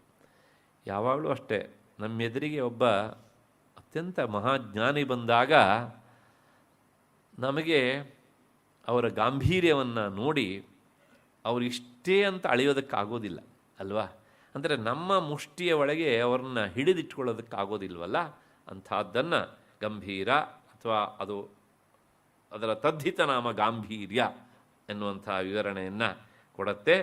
ಪರಾಭಟ್ಟಾರಿಕಾ ಸಂವಿತ್ ಅದನ್ನೇ ಹೇಳುತ್ತೆ. ಆ ಜಗನ್ಮಾತೆ ಹೇಗಿದ್ದಾಳೆ ಅಂದರೆ ಪರಾಭಟ್ಟಾರಿಕಾ ಸಂಹಿತ್, ಅವಳು ಕೇವಲ ಜ್ಞಾನಸ್ವರೂಪಳು ಎನ್ನುವಂಥದ್ದನ್ನು ಈ ವಿವರಣೆಯ ಮೂಲಕ ಆ ಜ್ಞಾನಸ್ವರೂಪವಾದದ್ರಿಂದಲೇ ಅವಳು ಗಂಭೀರಳು, ಇಷ್ಟು ಹೀಗೆ ಅಂತ ಅಳೆಯೋದಕ್ಕೆ ಆಗೋದಿಲ್ಲ ಎನ್ನುವಂಥ ವಿವರಣೆಯನ್ನು ಈ ಮಾತು ತಿಳಿಸಿಕೊಡುತ್ತೆ ನಮಗೆ. ಇದು ಒಂದರ್ಥ. ಮತ್ತು ಎರಡನೇ ಅರ್ಥ, ಗಂಭೀರ ಅನ್ನೋದನ್ನು ಒಂದೊಂದು ಅಕ್ಷರವನ್ನಿಟ್ಟುಕೊಂಡು ವಿವರಣೆ ಮಾಡಬಹುದು ಅಂತ ಹೇಳ್ತಾರೆ. ಹೇಗೆ ಅಂದರೆ ಗಂಭೀರ ಅನ್ನೋದು 3 ಅಕ್ಷರ ಉಂಟು. ಒಂದು ಗಮ್, ಇನ್ನೊಂದು ಭೀ, ಇನ್ನೊಂದು ರಾ ಅಂತ ಅಲ್ವಾ. ಗಮ್ ಅಂದರೆ ಏನು ನಾನು ಹೇಳಬೇಕಾದಿಲ್ಲ, ನಿಮಗೆ ಬಹಳಷ್ಟು ಜನರಿಗೆ ಗೊತ್ತು. ಗಣಪತಿಯ ಬೀಜಾಕ್ಷರ ಗಮ್. ದಯವಿಟ್ಟು ತಪ್ಪು ತಿಳ್ಕೊಳ್ಬೇಡಿ, ಇಂಗ್ಲೀಷ್ನ ಗಮ್ ಅನ್ನು ಮನಸ್ಸಿಗೆ ತಂದ್ಕೊಳ್ಬೇಡಿ. ಗಮ್, ಗ ಬರೋದು ಅನುಸ್ವಾರ, ನಿನ್ನೆ ಬಂದಿತ್ತಲ್ಲ ವರ್ಣದ ರೂಪ. ಗಮ್ ಎನ್ನುವಂಥದ್ದು ಗಣಪತಿಯ ವರ್ಣರೂಪ. ಹಾಗಾಗಿ ಗಮ್ ಅಂದರೂ ಒಂದೇ, ಗಣಪತಿ ಅಂದ್ರೂ ಸಹ ಒಂದು. ಹಾಗಾಗಿ ಗಮ್ ಎನ್ನುವಂಥದ್ದು ಏನು ಹೇಳುತ್ತೆ ಅಂದರೆ ಗಣಪತಿ ಅಂತ ಹೇಳುತ್ತೆ. ಮತ್ತು ಭೀ ಅಂದರೆ ಏನು ಹೇಳುತ್ತೆ ಅಂದರೆ ಭೀ ಅಂದರೆ ಭೀತಿ ಅಂತ ಅರ್ಥ. ಅದೆಲ್ಲ ಅಬ್ರಿವಿಯೇಷನ್ ಹೀಗೆ ಅಂತ. ಭೀತಿ ಅಂದರೆ ಭಯ ಅಂತ ಅರ್ಥ. ಯಾರಿಂದ ಆದ ಭೀತಿ ಕೇಳಿದರೆ ಈ ಗಮ್ನಿಂದ ಆದ ಭೀತಿ, ಗಣಪತಿಯಿಂದ ಆದಂಥ ಭೀತಿಯನ್ನು ರಾ ಅಂದರೆ ರಾತಿ ನಿರಸ್ಯತಿ ಇತಿ ಗಂಭೀರ ಅಂತ. ಮಗನಿಂದ ಆದಂತಹ ಭೀತಿಯನ್ನು ಅಂದರೆ ಅವನು ವಿಘ್ನವನ್ನು ಉಂಟು ಮಾಡುವವನಲ್ವ ಗಣಪತಿ, ವಿಘ್ನ ನಿವಾರಕನೂ ಹೌದು, ಅವನು ವಿಘ್ನ ಕಾರಕನೂ ಹೌದು. ಹಾಗಾಗಿ ಅವನಿಂದ ಏನಾದರೂ ಅಕಸ್ಮಾತ್ತಾಗಿ ಅಸಂತೋಷಗೊಂಡು ನಮಗೆ ವಿಘ್ನ ನಿವಾರಣೆ ಆಗದೆ ಭಯ ಬಂದದ್ದಿದ್ದರೆ ಅದನ್ನು ಅವನಮ್ಮ ಪರಿಹಾರ ಮಾಡ್ತಾಳೆ. ಮಗನಿಂದಾದಂಥ ತೊಂದರೆಗೆ ಪರಿಹಾರ ಯಾರು ಮಾಡಬೇಕು? ಅಮ್ಮ ಮಾಡಬೇಕು. ಹಾಗಾಗಿ ಗಂಭೀರ ಎನ್ನುವಂತಹ ಈ ಒಂದು ವಿವರಣೆಯನ್ನು ಸಹ ವ್ಯಾಖ್ಯಾನಕಾರರು ನಮಗೆ ಕೊಟ್ಟಿದ್ದಾರೆ. ಇದಿಷ್ಟು ಭಾಸ್ಕರ್ ರಾಯರು ಕೊಟ್ಟಂತಹ ವಿವರಣೆ. ಮತ್ತು ವೈದ್ಯನಾಥ ದೀಕ್ಷಿತ್ ಹೇಳ್ತಾರೆ, ಮಹಾಸರೋವರದಂತೆ ಅರಿಯದಿಕ್ಕೆ ಅಸದಳವಾದವಳು ಅಥವಾ ಸಾಮುದ್ರಿಕ ಶಾಸ್ತ್ರದಲ್ಲಿ ಹೇಳಿದಂತಹ ಆ ಗಾಂಭೀರ್ಯ ಧರ್ಮದವಳು ಅಂದರೆ ಜಗನ್ಮಾತೆ ಮಾತ್ರ ಅಂತ. ಆ ಗಾಂಭೀರ್ಯ ಧರ್ಮ ಅಂದರೆ ಹೇಗೆ ಅನ್ನೋದಕ್ಕೊಂದು ವಿವರಣೆ ಕೊಡ್ತಾರೆ ಅವರು. ಬಹಳ ಸುಂದರವಾದ ಮಾತು. ಆಕಾರೇಣ ಇವ ಚತುರಾಹ ತರ್ಕಯಂತಿ ಪರೇಂಗಿತಂ ಗರ್ಭಸ್ಥಂ ಕೇತಕೀ ಪುಷ್ಪಂ ಆಮೋದೇನ ಇವ ಷಟ್ಪದಾಹ ಅಂತ. ಅಂದರೆ ಬುದ್ಧಿವಂತರಾದವರು ವ್ಯಕ್ತಿಯ ಆಕಾರದಿಂದಲೇ ಅವನ ಹೃದ್ಗತವಾದಂಥ ಅಭಿಪ್ರಾಯ ಇಷ್ಟು ಅಂತ ಅಳೆದು ಬಿಡ್ತಾರಂತೆ. ಎಲ್ಲರಿಗೂ ಸಾಧ್ಯ ಇಲ್ಲ ಇದು. ಬುದ್ಧಿವಂತರಾದವರು ಅಂದರೆ ಜ್ಞಾನಿಗಳಿಗೆ ಅದು ಸಾಧ್ಯ ಹೀಗೆ ಅಂತ. ಹಾಗೆಯೇ ಇದು ಅಂದರೆ ಹೇಗೆ ಅಂದರೆ ಅದಕ್ಕೊಂದು ಉದಾಹರಣೆ ಕೊಡ್ತಾರೆ ನೋಡಿ. ಈ ಕೇತಕಿ ಕುಂಡಿಗೆ ಅಂದರೆ ಕೇದಿಗೆ ಹೂವು ಅಂತ ಕರೀತಾರೆ ಅದನ್ನು. ಪಟ್ಟಣಗಳಲ್ಲಿ ಬಹಳ ಕಷ್ಟ. ಶಿವನಿಗೆ ಕೆಲವು ಸಲ ಅದನ್ನು ತರ್ತಾರೆ ಅರ್ಚನೆಯ ಸಂದರ್ಭದಲ್ಲಿ. ಅದು ಕುಂಡಿಗೆ ಆಗಿರುತ್ತೆ. ಕುಂಡಿಗೆ ಆಗಿದ್ದಾಗ ಅದರ ಸ್ಮೆಲ್ ಬರೋದಿಲ್ಲ, ಅದು ಅರಳಿದಾಗ ಸ್ಮೆಲ್ ಬರುತ್ತೆ. ಆದರೆ ಅದು ಕುಂಡಿಗೆ ಆಗಿದ್ದಾಗಲೇ ಈ ದುಂಬಿಗಳು ಇದು ಕೇತಕಿ ಪುಷ್ಪ, ಇದರ ಒಳಗಡೆಗೆ ಆ ಘಮಘಮಿಸುವಂಥ ಒಂದು ಪುಂಜ ಉಂಟು ಅಂತ ಗುರುತಿಸಿ ಆಗಲೇ ಅಲ್ಲಿ ಗಿರ್ಕಿ ಹೊಡೆಯೋದಕ್ಕೆ ಶುರು ಮಾಡ್ತಾವಂತೆ. ಇದು ದುಂಬಿಗಳಿಗೆ ಗೊತ್ತಾಗುತ್ತೆ ಅಷ್ಟೇ ಹೊರತು ಸಹ ನಿಮ್ಮಂಥವರಿಗೆ ಗೊತ್ತಾಗುವುದಿಲ್ಲ. ಅದರ ಒಳಗಡೆಗೆ ಆ ರೀತಿಯ ಅಂಥ ಸುವಾಸನೆ ವಸ್ತು ಇದೆ ಅನ್ನೋದು ಗೊತ್ತಾಗೋದು ಯಾವಂದರೆ ಅದು ಅರಳಿ ನಿಂತ ಮೇಲೆ. ಅಲ್ಲಿವರೆಗೆ ನಮಗೆ ಗೊತ್ತಾಗೋದಿಲ್ಲ, ಆದರೆ ದುಂಬಿಗಳಿಗೆ ಅದು ಗೊತ್ತಾಗುತ್ತಂತೆ. ಹಾಗೆಯೇ ಹೀಗೆ ಬೇರೆಯವರ ಬುದ್ಧಿಯಿಂದ ಅಳೆಯಲ್ಪಡುವವಳು ಅಥವಾ ಅಳೆಯಲ್ಪಡುವುದು ಗಂಭೀರತೆಯ ಲಕ್ಷಣ ಅಲ್ಲ. ಆದರೆ ಯಾರಿಂದಲೂ ಸಹ ಈ ರೀತಿಯಾಗಿ ತಿಳಿಯಲ್ಪಡದೇ ಇರುವವಳು, ಇಷ್ಟು ಅಂತ ಅಳೆಯಲ್ಪಡಲಿಕ್ಕೆ ಆಗದೇ ಇರುವಂಥವಳು ಯಾರಿದ್ದಾಳಲ್ಲ, ಅವಳು ಗಂಭೀರಳು. ಅಂದರೆ ಸಾಮಾನ್ಯರ ಹೃದ್ಗತವನ್ನು ಅರಿಯಲಾಗುವಂತಹದ್ದು ನ್ಯಾಯ. ಕುಂಡಿಗೆ ಒಳಗೆ ಇರುವಂತಹ ಹೂವು ಹೀಗುಂಟು, ಅದು ಸುಗಂಧದಿಂದ ಕೂಡಿದೆ ಅಂತ. ಆದರೆ ಈ ನಿಯಮಕ್ಕೆ ಯಾರು ನಿಲ್ಕೋದಿಲ್ವೋ, ಇನ್ನೊಬ್ಬರಿಂದ ಅಳೆಯಲ್ಪಡಲಾರರೋ ಅಂಥವರು ಗಂಭೀರರು ಅಂತ ಶಾಸ್ತ್ರ ಹೇಳಿದೆ ಅಂತ ವೈದ್ಯನಾಥ ದೀಕ್ಷಿತರು ಹೀಗೊಂದು ವಿವರಣೆಯನ್ನು ಕೊಡ್ತಾರೆ. ಅಷ್ಟು ಹಿನ್ನೆಲೆಯಲ್ಲಿ ಈ ಗಂಭೀರ ಎನ್ನುವಂಥ ನಾಮದ ವಿವರಣೆ ಆಯಿತು ಅಂತ ಅಂದ್ಕೊಂಡು ಮತ್ತೆ ಮುಂದಿನ ನಾಮಕ್ಕೆ ಹೋಗೋಣ. ಗಗನಾಂತಸ್ಥ ಅಂತ 855ನೇ ನಾಮ. ಇದರ ಅರ್ಥ ಏನು ಅಂದರೆ ಗಗನದ ಆಕಾಶದ ಮಧ್ಯದಲ್ಲಿ ಇರುವವಳು ಎನ್ನುವಂಥದ್ದು ಇದರ ತದ್ವತ್ತಾದಂಥ ಅರ್ಥ. ಮತ್ತೆ ಪುನಃ ಇದಕ್ಕೆ ವೇದಾಂತದ ಅರ್ಥ ಉಂಟು. ವೇದಾಂತದ ಪ್ರಕಾರ ನಮ್ಮೆಲ್ಲರ ಈ ಹೃದಯ ಪುಂಡರೀಕ ಅಂತ ನಾವು ಏನು ಕರೀತೇವಲ್ಲ, ಅದು ಧಾರಾಕಾಶ ಅಂತ ಕರೆಯಲ್ಪಡುತ್ತೆ. ಈ ಧಾರಾಕಾಶದ ಒಳಗೆ ಚೈತನ್ಯ ರೂಪದಿಂದ ಇರುವಂಥವಳು ಅವಳಾದ್ದರಿಂದ ಅವಳು ಗಗನ ಅಂತಸ್ಥ ಅಂತ ಒಂದು ವಿವರಣೆ. ಇನ್ನೊಂದು ಹೊರಗಿನ ಈ ಪರಾಕಾಶ ಅಥವಾ ಮಹಾಕಾಶ ಅಂತ ನಾವು ಏನು ಕರಿತೇವಲ್ಲ, ಆ ಪರಾಕಾಶದ ಮಧ್ಯದಲ್ಲಿ ಇರುವವಳಾದ್ದರಿಂದಲೂ ಸಹ ಅವಳು ಗಗನಾಂತಸ್ಥ ಅಂತ. ವೃಕ್ಷ ಇವ ಸ್ತಬ್ಧೋ ದಿವಿತಿಷ್ಠತ್ಯೆ ಕಸ್ತೆ ನೇದಂ ಪೂರ್ಣಂ ಪುರುಷೇಣ ಸರ್ವಂ. ರುದ್ರಾನುವಾಕ ಹೇಳುವಂಥ ಮಾತು. ಅಂದರೆ ಆಕಾಶದಲ್ಲಿ ನಿಷ್ಪಂದವಾದಂಥ ಮರದಂತೆ ಒಬ್ಬಳು ಒಂಟಿಯಾಗಿ ಇದ್ದಾಳೆ ಅವಳು ಎನ್ನುವಂಥದ್ದು ಈ ಮಂತ್ರದ ಅರ್ಥ. ರುದ್ರನಿಗಾದರೆ ಇರುವವನು, ರುದ್ರಾಣಿಗಾದರೆ ಇರುವವಳು ಎನ್ನುವಂಥದ್ದು ಅರ್ಥ. ಪ್ರತ್ಯಯ ಬೇರೆವೇ ಅಷ್ಟೇ ಹೊರತೂ ಸಹ ಅದು ಹಿಂದಿರುವಂಥ ತತ್ವ ಎರಡೂ ಸಹ ಒಂದೇ. ಹೀಗೆ ಒಂದರ್ಥ. ಅಥವಾ ಇದಕ್ಕೆ ಇನ್ನೊಂದು ಅರ್ಥ ಉಂಟು. ಗಗನ ಅಂದರೆ ಆಕಾಶ ಅಂತ ಅರ್ಥ. ಆಕಾಶದ ಅಂತ ಅಂದರೆ ಕೊನೆ. ಈಗ ನಾನು ಅಂತ ಅಂದರೆ ಮಧ್ಯ ಅಂತ ಅರ್ಥ ಇಟ್ಕೊಂಡು ಹೇಳಿದೆ. ಈಗ ಮುಂದೆ ಹೇಳುವಂಥದ್ದು ಅರ್ಥ ಅಂತ ಅಂದರೆ ಕೊನೆ ಅಂತ ಅರ್ಥ. ಆಕಾಶದ ತುದಿಯಲ್ಲಿ ಇರುವವಳು ಅಂದರೆ ಪೃಥಿವಿ, ಅಪ್, ತೇಜೋ, ವಾಯು, ಆಕಾಶ. ಆ ಆಕಾಶಕ್ಕಿಂತ ಕೊನೆಯಲ್ಲಿರುವವರು ಯಾವುದು ಕೇಳಿದರೆ ಆತ್ಮನ ಆಕಾಶ ಸಂಭೂತಃ ಆಕಾಶಾದ್ವಾಯು ವಾಯೋರಗ್ನಿ ಅಗ್ನೇರಾಪಃ ತದ್ಭ್ಯ ಪೃಥಿವೀ. ಇದು ಸೃಷ್ಟಿಕ್ರಮ. ಅದನ್ನು ಲಯ ಮಾಡ್ತಾ ಹೋದಾಗ ಪೃಥ್ವಿ ಎನ್ನುವಂಥದ್ದು ನೀರಿನಲ್ಲಿ, ನೀರು ಎನ್ನುವಂಥದ್ದು ಬೆಂಕಿಯಲ್ಲಿ, ಬೆಂಕಿ ಎನ್ನುವಂಥದ್ದು ವಾಯುವಿನಲ್ಲಿ, ವಾಯು ಎನ್ನುವುದು ಆಕಾಶದಲ್ಲಿ, ಆಕಾಶ ಮತ್ತೆ ಎಲ್ಲಿ ಹೋಗಬೇಕು? ಪರಬ್ರಹ್ಮ ವಸ್ತುವಿನಲ್ಲಿ. ಹಾಗಾಗಿ ಗಗನ ಅಂತಸ್ಥ, ಆಕಾಶದ ತುತ್ತ ತುದಿಯಲ್ಲಿ ಇರುವವಳು ಎನ್ನುವಂಥದ್ದು ಒಂದರ್ಥ. ಇನ್ನೊಂದು ಅರ್ಥ ಉಂಟು. ಏನು ಅಂದರೆ ಆ ಆಕಾಶ ಎನ್ನುವಂಥದ್ದು ನಾಶವಾದ ಕಾಲದಲ್ಲೂ ನೀನು ಇರುವವಳು ಎನ್ನುವಂಥದ್ದು ಇನ್ನೊಂದು ಅರ್ಥ. ಇಷ್ಟಕ್ಕೆ ಮುಗಿದಿಲ್ಲ, ಮತ್ತು ಇದಕ್ಕೆ ಇನ್ನೂ ಒಂದು ಅರ್ಥ ಉಂಟು.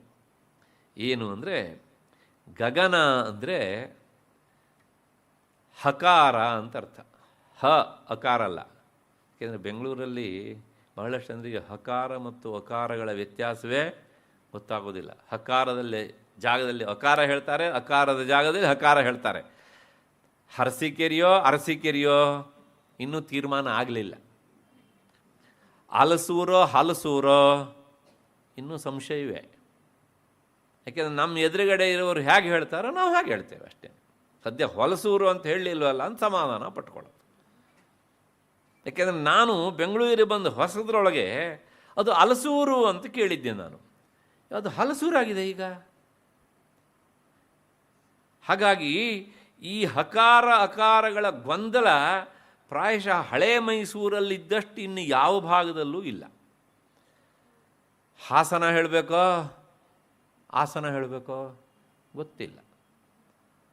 ನಾನು ಹೇಳಿದ್ದೇನೋ ಇಲ್ಲೋ, ಈ ಸಂದರ್ಭ ಬಂದಾಗ ನನಗೆ ಈ ಅಕ್ಷರದ ಬಗ್ಗೆ ಒಂದು ಸಣ್ಣ ನಡೆದ ಘಟನೆ ನೆನಪಾಗುತ್ತೆ. ಹೇಳಿದ್ದಿದ್ರೆ ಪುನಃಸ್ಮರಣೆ ಅಂತ ಅಂದ್ಕೊಳ್ಳಿ, ಹೇಳದೇ ಇದ್ರೆ ಹೊಸ್ತೊಂದು ಅಂದ್ಕೊಳ್ಳಿ. ಅದೊಂದು ಸಲ ಮಾಸ್ಟರ್ ಹಿರಣ್ಯನವರು ಮೈಸೂರಲ್ಲಿ ನಾಟಕ ಮುಗಿಸ್ಕೊಂಡು ಟ್ರೈನ್ ಹತ್ಕೊಂಡು ಶಿವಮೊಗ್ಗ ಕಡೆಗೆ ಬರ್ತಾ ಇದ್ರಂತೆ. ಅವರು ಇಡೀ ಕಂಪ್ನಿ ಬರ್ತಾಯಿತ್ತು. ಹಾಗೆ ಬರಬೇಕಿದ್ರೆ ಹಾಸನ ಹೀಗೆ ಅರಸೀಕೆರೆ ಮೇಲೆ ಹೀಗೆ ಬಂದರು ಅವರು. ನಿಮಗೆಲ್ಲ ಗೊತ್ತಿರಬೇಕು, ಈ ಟ್ರೇನು ಸ್ಟೇಷನನ್ನು ಹಾದು ಹೋಗುವಾಗ ಅಲ್ಲೊಬ್ಬ ಹೀಗೆ ಪತಾಕೆ ತೋರಿಸ್ತಾನೆ ಸ್ಟೇಷನ್ಗೆ. ಈಗ ಆ ವ್ಯವಸ್ಥೆ ಹೇಗುಂಟ ಗೊತ್ತಿಲ್ಲ. ಅವನು ಅಲ್ಲಿ ಬಂದ ತಕ್ಷಣ ಏನು ಮಾಡ್ತಾನೆ ಕೇಳಿದರೆ ಆ ಸ್ಟೇಷನ್ ಹೆಸರು ಹೇಳಿ ಕೂಗ್ತಾನೆ. ಬಂತು ಟ್ರೇನು, ಹಾಸನಕ್ಕೆ ಬಂದ ತಕ್ಷಣ ಅವನೇನಂದ, ಆಸನ ಆಸನ ಅಂತ 4 ಸಲ ಹೀಗೆ ಆ ಝಂಡವನ್ನು ಅಲ್ಲಾಡಿಸ್ದ. ಮಾಸ್ಟರ್ ಹಿರಣ್ಯಯ್ಯ ನೋಡಿ, ಇದೇನಪ್ಪ ಇದು, ನಾನು ಹಾಸನ ಅಂತ ಅಂದ್ಕೊಂಡಿದ್ದೆ, ಆಮೇಲೆ ಇವನು ಆಸನ ಆಸನ ಅಂತ ಕಿರ್ತಾ ಇದ್ದಾನಲ್ಲ ಅಂತ ಅಂದ್ಕೊಂಡು ಸುಮ್ಮನೆ ಬಂದರು ನೋಡೋಣ ಅಂತ. ಹಾಗೆ ಮುಂದೆ ಬಂತು ಟ್ರೈನು. ಮುಂದೆ ಬಂದರೆ ಅಲ್ಲಿ ಅರಸೀಕೆರೆ ಸಿಕ್ತು ಗ್ರಹಚಾರ. ಅಲ್ಲಿ ನೋಡಿರೋ ಅವನು ಹರಸೀಕೆರೆ ಹರಸೀಕೆರೆ ಅಂತ 4 ಸಲ ಝಂಡ ಉಡಾಯಿಸ್ದ. ಇದ್ರ ಹಣೆ ಬಾರವೆ, ಈ ಪಾಟಿ ಕುಲ್ಗೇಡ್ಸ್ಬಿಡೋದ ಕನ್ನಡನ ಅಂಥೇಳಿ ಮೇಲಿನ ಅಧಿಕಾರಿ ಒಂದು ಪತ್ರ ಬರೆದ್ರಂತೆ ಅವರು. ಏನು ಅಂದರೆ, ಈ ಹಾಸನ ಸ್ಟೇಷನ್ನಲ್ಲಿ ಇರೋವನಿಗೆ ಹಕಾರ ಉಚ್ಚಾರ ಮಾಡಲಿಕ್ಕೆ ಬರೋದಿಲ್ಲ, ಅರಸೀಕೆರೆ ಸ್ಟೇಷನಲ್ಲಿ ಇರೋವನಿಗೆ ಅಕಾರ ಉಚ್ಚಾರ ಮಾಡಲಿಕ್ಕೆ ಬರೋದಿಲ್ಲ. ಹಾಗಾಗಿ ನಮ್ಮ ಕರ್ನಾಟಕದ ಈ 2 ಶಬ್ದಗಳನ್ನು ಇವರು ಸಾಕಷ್ಟು ಏನು ಮಾಡಿದ್ದಾರೆ ಕೇಳಿದರೆ ಅದನ್ನು ಹಾಳ್ಗರೆದು ಬಿಟ್ಟಿದ್ದಾರೆ. ದಯವಿಟ್ಟು ಒಂದು ಸಹಾಯ ಮಾಡಿ, ಇವನನ್ನು ಅಲ್ಲಿಗೆ ಟ್ರಾನ್ಸ್ಫರ್ ಮಾಡಿ, ಅವನನ್ನು ಇಲ್ಲಿಗೆ ಟ್ರಾನ್ಸ್ಫರ್ ಮಾಡಿ ಅಂತ ಪತ್ರ ಬರೆದ್ರು. ನಡೆದ ಘಟನೆ ಇದು. ಅದು ಆದ ಮೇಲೆ ಏನಾಯಿತು ಅಂದರೆ, ಮತ್ತು 2 ತಿಂಗಳ ಮುಗಿಸ್ಕೊಂಡು ಇವರು ಅದೇ ಟ್ರೈನಲ್ಲಿ ವಾಪಸ್ ಹೋದರು. ಹೋಗುವಾಗ ಗಮನಿಸ್ತಾ ಇದ್ದರು ಅವರು, ಅವನು ಇಲ್ಲಿಗೆ ಬಂದಿದ್ದ, ಇವನು ಅಲ್ಲಿಗೆ ಹೋಗಿದ್ದ. ಆದರೆ ಏನಾಯ್ತು ಕೇಳಿದರೆ ದುರ್ದೈವ ಅಂದರೆ, ಅವನು ಇಲ್ಲಿ ಬಂದವನು ಆ ಅರಸೀಕೆರೆ ಮಹಿಮೆ ಆಗಿತ್ತು, ಅವನು ಹರಸೀಕೆರೆ ಅಂತಲೇ ಹೇಳ್ತಾ ಇದ್ದ. ಅವನು ಅಲ್ಲಿ ಹೋದವನು ಇಲ್ಲಿ ಅಕಾರ ಹೇಳ್ತಿದ್ನಲ್ಲ, ಅವನು ಮತ್ತು ಆಸನ ಹಾಸನ ಅನ್ನೋದನ್ನು ಕನ್ಫ್ಯೂಷನ್ ಮಾಡಿ ಅವನು ಹೇಳಿದಾಗ ಅಂತ. ಹಾಗಾಗಿ ಕೊನೆಗೆ ಅವರೊಂದು ಮಾತು ಹೇಳ್ತಾರೆ, ಈ ಹಕಾರ ಅಕಾರಗಳನ್ನು ಇವ್ರ ಬಾಯಲ್ಲಿ ರಿಪೇರಿ ಮಾಡಲಿಕ್ಕೆ ಸ್ವತಃ ಬ್ರಹ್ಮ ಬಂದರೂ ಸಾಧ್ಯ ಇಲ್ಲ ಅಂತ. ಯಾಕೆಂದರೆ ಇಲ್ಲಿದ್ದವನು ಅವನು ಹರಸೀಕೆರೆ ಅಂತ ಹೇಳಿ ಅವನು ಅಲ್ಲಿ ಹೋದಾಗ ಮತ್ತೆ ಪುನಃ ಅವನು ಆಸನ ಹೇಳ್ತಾನೆ ಅಂತ ಆದರೆ ಪ್ರಾಯಶಃ ಹಾಸನದ ಮಹಿಮೆ ಹಾಗಿರಬೇಕು ಅಂತ ಹೇಳಿ ಸ್ವತಃ ಅವರೇ ಹೇಳಿದ ಮಾತು ಇದು.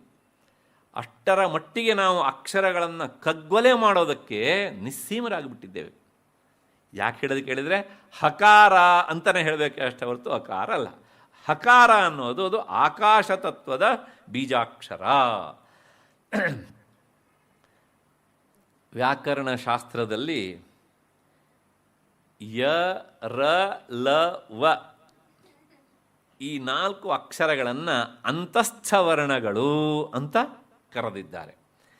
ಅಂದರೆ ಈ 4 ವರ್ಣಗಳು ಸಹ ಅಂತಸ್ಥ ವರ್ಣಗಳು. ಅದು ಹೇಗೆ ಅಂದರೆ, ಯಕಾರ ಎನ್ನುವಂಥದ್ದು ಅದು ವಾಯುತತ್ವದ ಬೀಜಾಕ್ಷರ, ಹಕಾರ ಎನ್ನುವಂಥದ್ದು ಆಕಾಶದ ಬೀಜಾಕ್ಷರ ಅಂತ ನಾನು ಹೇಳಿದೆ. ಹಾಗೆ ಯಕಾರ ಎನ್ನುವಂಥದ್ದು ವಾಯುತತ್ವದ ಬೀಜಾಕ್ಷರ, ರಕಾರ ಎನ್ನುವಂಥದ್ದು ತತ್ವದ ಬೀಜಾಕ್ಷರ, ವಕಾರ ಎನ್ನುವಂಥದ್ದು ಅಪ್ತತ್ವದ ಬೀಜಾಕ್ಷರ, ಮತ್ತು ಲಕಾರ ಎನ್ನುವಂಥದ್ದು ಪೃಥ್ವಿ ತತ್ವದ ಬೀಜಾಕ್ಷರ. ಇದನ್ನು ನಾವು ಪ್ರತಿದಿನವೂ ಪೂಜೆ ಮಾಡಬೇಕಿದ್ರೆ ದೇವರಿಗೆ ಹತ್ತಿರ ಪಂಚೋಪಚಾರ ಪೂಜೆ ಅಂತ ಮಾಡ್ತೇವೆ. ಲಂ ಪೃಥಿವ್ಯಾತ್ಮನೇ ನಮಃ ಗಂಧಂ, ಲಂ ಪೃಥಿವಿ, ಹಂ ಆಕಾಶಾತ್ಮನೇ ನಮಃ ಅಲ್ವಾ. ಅದಾದಮೇಲೆ ಓಂ ವಾಯುವಾತ್ಮನೇ ನಮಃ ಅಂತೆಲ್ಲ ಹೇಳ್ತೇವೆ ಇದನ್ನು. ಆದರೆ ನಮಗೆ ಇದೆಲ್ಲ ಬೀಜಾಕ್ಷರಗಳು ಅಂತ ಗೊತ್ತಿರೋದಿಲ್ಲ. ಸ್ವಾರಸ್ಯ ಅಂದರೆ ವಾಸ್ತವಿಕವಾಗಿ ರಮ್ ಅನ್ನುವುದು ಅಗ್ನಿಯ ಬೀಜಾಕ್ಷರ. ಬೆಂಕಿ ಈ ಗ್ಯಾಸ್ ಒಲೆ ಅಲ್ಲ, ಈ ನಾವು ಒಲೆಯನ್ನು ಮತ್ತು ಕಟ್ಟಿಗೆಯನ್ನು ಒಟ್ಟು ಬೆಂಕಿಯನ್ನು ಉರಿಸ್ತೇವಲ್ಲ, ಆ ಬೆಂಕಿ ಹೇಗೆ ಶಬ್ದ ಮಾಡ್ತಾ ಹೇಳಿದ್ರೆ ಬುರ್ರ ಅಂತ ಶಬ್ದ ಮಾಡುತ್ತೆ ಅಂತ ನಾವು ಹೇಳ್ತೇವೆ. ಬುರ್ರ ಅಂತ ಹೇಳುವುದಲ್ಲ, ಅದೇನು ಹೇಳುತ್ತೆ, ರಮ್ ಅಂತ ಹೇಳುತ್ತೆ. ನಮಗೆ ಆ ರಮ್ ಅನ್ನುವ ಬೀಜಾಕ್ಷರದ ಪರಿಚಯ ಇಲ್ಲದೇ ಇದ್ದದ್ರಿಂದ ಅದು ಬುರ್ರ ಅಂತ ಹೇಳಿತು, ಇನ್ನೂ ಏನೇನೆಲ್ಲ ನಾವು ಹೇಳ್ತೇವೆ ಹೀಗೆ ಅಂತ. ಅದು ತನ್ನ ಬೀಜಾಕ್ಷರವನ್ನೇ ಉಚ್ಚಾರ ಮಾಡ್ತಾ ಇರುತ್ತೆ ಹೀಗೆ ಅಂತ ಒಂದು ಉದಾಹರಣೆ ಕೊಟ್ಟೆ. ಹೀಗೆ ಈ ಅಂತಸ್ಥ ವರ್ಣಗಳು ಯಾವ್ಯಾವುದು, ಯ ರ ಲ ವ, ಯಣೋ ಅಂತಸ್ಥ ಅಂತ ವ್ಯಾಕರಣದ ನಿಯಮ. ಹೀಗೆ ಈ ಎಲ್ಲ ತತ್ವಗಳೇನಿದ್ದಾವಲ್ಲ, ಈ ಅಕ್ಷರಗಳು, ಬೀಜಾಕ್ಷರಗಳು ತತ್ವಗಳನ್ನು ಹೇಳ್ತೇವೆ, ಅಥವಾ ಆ ತತ್ವಗಳ ಒಳಗೆ ಏನಿವೆ ಕೇಳಿದರೆ ಈ ಬೀಜಾಕ್ಷರಗಳು ಇವೆ. ಈ 5 ತತ್ವಗಳ ಒಳಗೂ ಸಹ ಇರುವಂತಹದ್ದು ಯಾವುದು ಕೇಳಿದರೆ, ಅಂದರೆ ಆಕಾಶ, ಗಗನಾಂತಸ್ಥ, ಪೃಥ್ವಿ, ಅಪ್, ತೇಜೋ, ವಾಯು, ಆಕಾಶ, ಒಂದರೊಳಗೊಂದು ಲಯ ಮಾಡ್ತಾ ಹೋಗಿ ಕೊನೆಗೆ ಆ ಆಕಾಶದಲ್ಲೂ ಸಹ ಅಂತಸ್ಥವಾಗಿರುವಂಥವಳು ಯಾರು ಅಂದರೆ ಜಗನ್ಮಾತೆಯೇ. ಆದ್ದರಿಂದ ಅಂದರೆ ಈ ಪಂಚಭೂತಾತ್ಮಕವಾದಂತಹ ಸ್ವರೂಪಗಳ ಮೂಲಕವೂ ಸಹ ಅವಳು ಇರುವವಳು. ಆದ್ದರಿಂದ ಅವಳು ಗಗನಾಂತಸ್ಥ ಅಂತ. ಇದು ಒಂದು ಅರ್ಥ. ಮತ್ತೆ ಇನ್ನೊಂದು ಅರ್ಥ, ಈ 5 ತತ್ವಗಳ ಅಂತ ಅಂದರೆ ನಾಶ, ಪಂಚಭೂತಗಳೂ ಸಹ ನಾಶವಾದಾಗಳನ್ನೂ ಸಹ ಅವಳು ಇರುವವಳಾದ್ದರಿಂದ ಅವಳು ಗಗನಾಂತಸ್ಥ ಎನ್ನುವಂಥದ್ದು ಇನ್ನೊಂದು ಅರ್ಥ. ಇಷ್ಟು ಭಾಸ್ಕರರಾಯರ ವಿವರಣೆ. ಮತ್ತೆ ವೈದ್ಯನಾಥ ದೀಕ್ಷಿತರು ಹೇಳ್ತಾರೆ, ಗಗನದಂತೆ ಅಂದರೆ ಆಕಾಶ. ಆಕಾಶ ಅನ್ನುವಂಥದ್ದು ನೋಡಿ, ಈ ಒಂದು ಹಾಲ್ ಭವನ ಉಂಟಲ್ಲ, ಸಭಾಭವನ, ಇದರ ಒಳಗೂ ಆಕಾಶ ಉಂಟು, ಇದರ ಹೊರಕ್ಕೂ ಸಹ ಆಕಾಶ ಉಂಟು.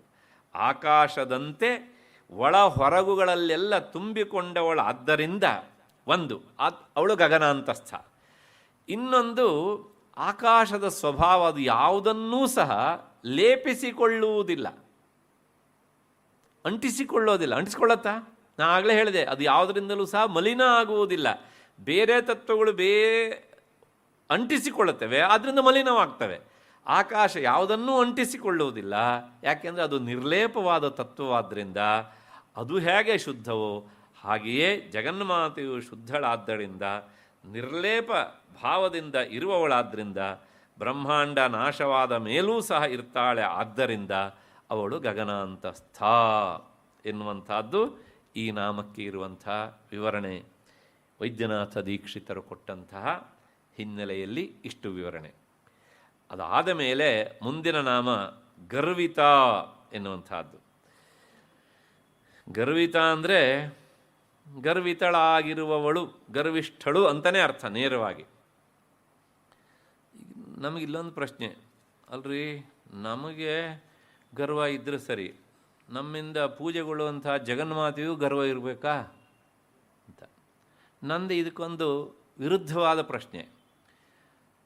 ನಮ್ಮಲ್ಲಿ ಏನೂ ಇಲ್ಲ ಬಂಡವಾಳ, ಆದರೂ ನಮಗೆ ಗರ್ವ.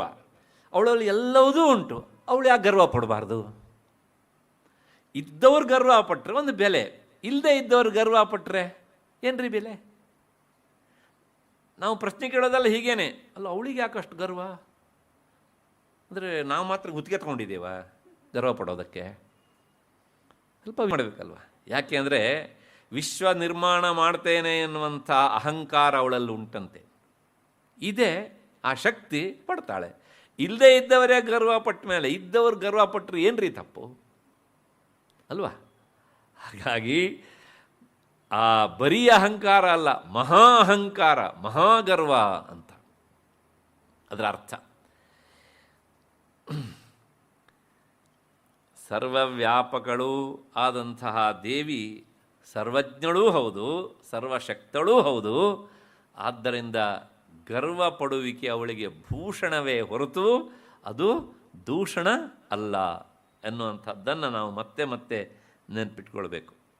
ಯಾಕೆ ಅಂದರೆ ಆ ಪ್ರಾಣಿಗಳ ಕರ್ಮಾನುಗುಣವಾಗಿ ತನ್ನ ಸಾಕ್ಷಾತ್ಕಾರವನ್ನು ನೀಡುವಂಥ ವಿಚಾರದಲ್ಲಿ, ಅಂದರೆ ವಿಶೇಷವಾಗಿ ಪರಾಂಗುಖಳಾಗಿ ಸ್ವಲ್ಪ ಕಾಲ ವಿಳಂಬ ಮಾಡುವುದರಿಂದ ಆಕೆ ಗರ್ವಿತಳು. ತನ್ನ ಭಕ್ತರು ಫಲವನ್ನು ನಿರೀಕ್ಷಣೆ ಮಾಡಿ ಪೂಜೆಗೆ ತೊಡಗಿದಾಗ ಇವತ್ತು ಪೂಜೆ ಮಾಡಿದ್ರು ನಾಳೆನೇ ಫಲ ಕೊಟ್ಬಿಟ್ರೆ ಪ್ರಾಯಶಃ ನಮ್ಮವರು ಜಗನ್ಮಾತೆಯನ್ನು ಕೊಂಡ್ಕೊಂಡು ಬಿಡ್ತಾರೆ ಅಲ್ವಾ? ಅದಕ್ಕೋಸ್ಕರಲೇ ಅವಳು ಏನು ಮಾಡ್ತಾಳೆ ಅಂತ ಕೇಳಿದರೆ, ಫಲ ಕೊಡುವ ವಿಚಾರದಲ್ಲಿ ಒಂದಿಷ್ಟು ವಿಳಂಬ ಮಾಡ್ತಾಳಂತೆ.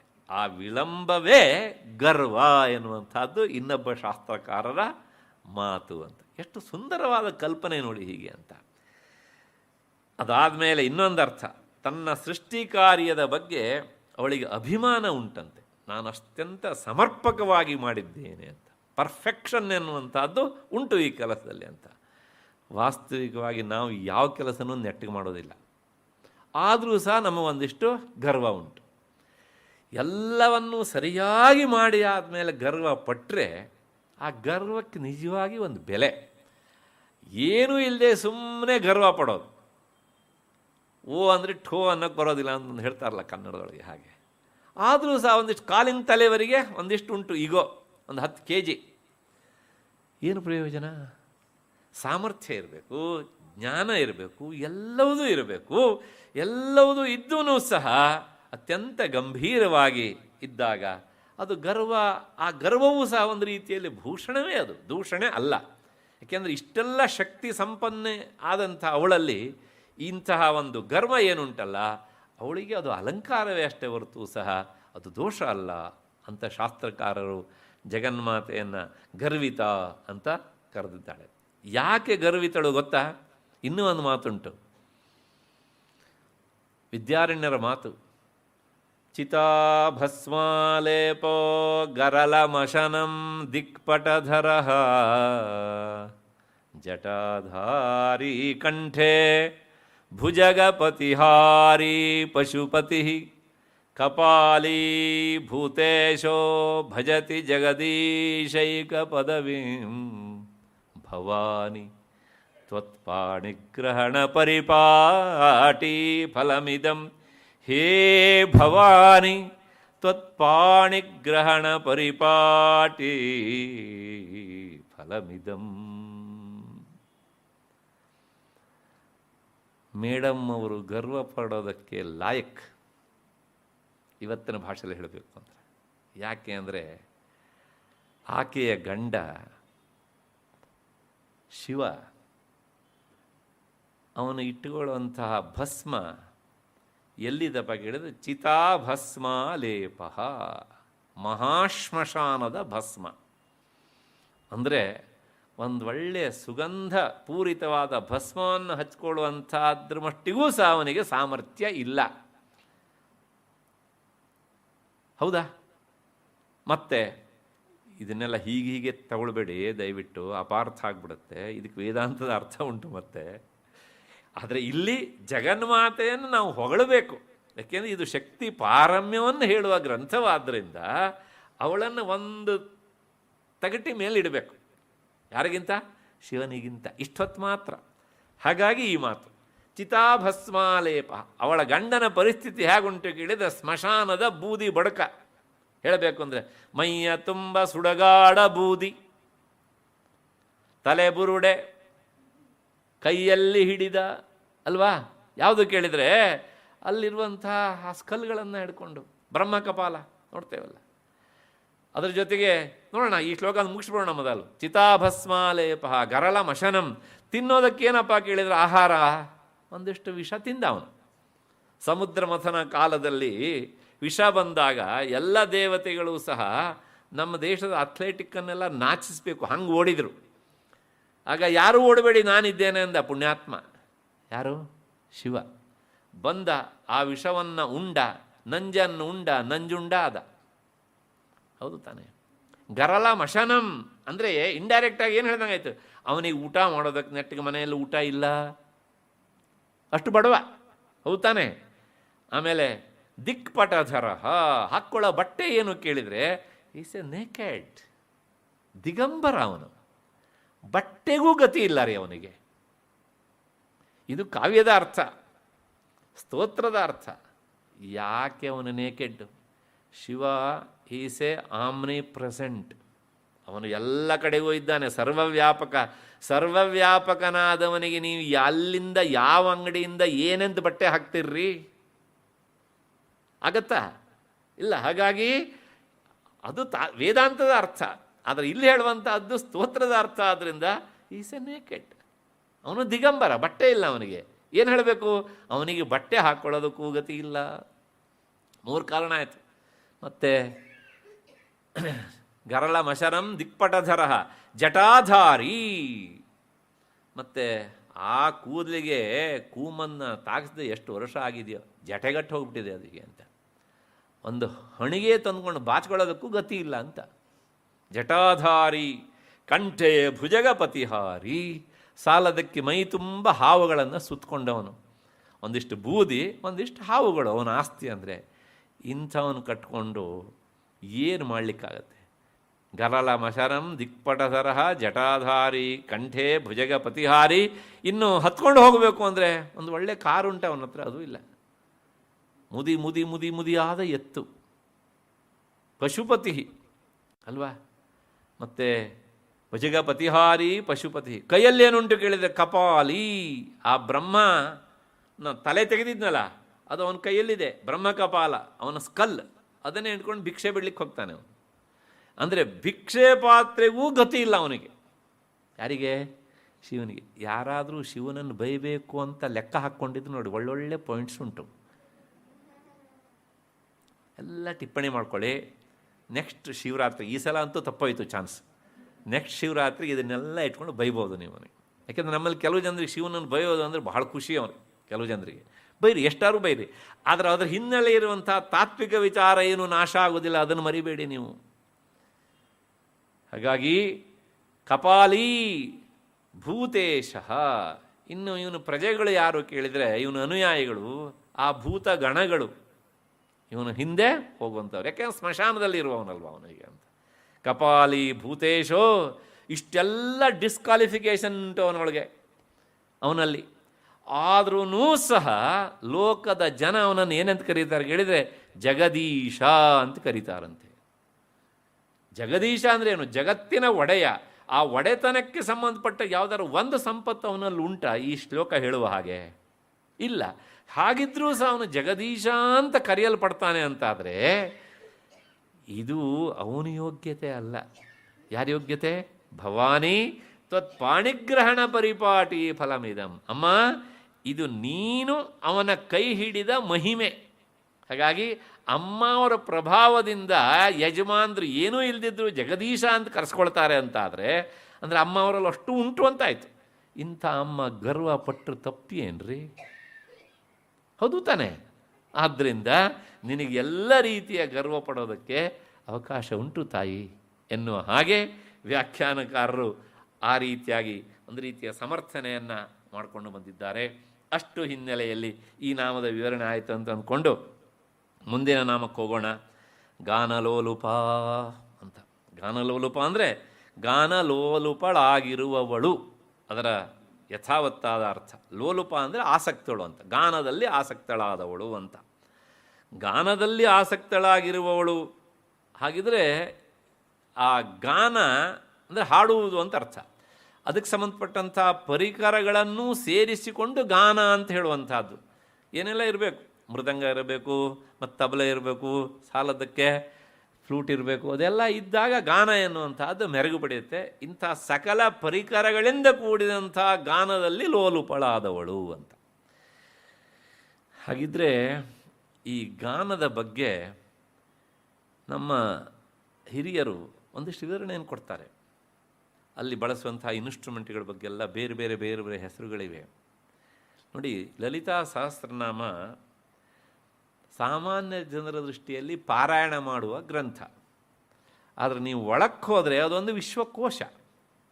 ಈಗ ಸಂಗೀತಕ್ಕೆ ಸಂಬಂಧಪಟ್ಟಂಥ ವಿಚಾರವನ್ನು ಈ ನಾಮ ಹೇಳುತ್ತೆ. ಗಾನ ಲೋಲುಪ ಎನ್ನುವಂಥ ನಾಮದಲ್ಲಿ ಏನು ಹೇಳುತ್ತೆ ಅಂದರೆ, ಸಂಗೀತದಲ್ಲಿ ಮುಖ್ಯವಾಗಿರುವಂಥವು ಒಟ್ಟು 4 ತರಹದ ಇನ್ಸ್ಟ್ರೂಮೆಂಟ್ ಅಂತೆ.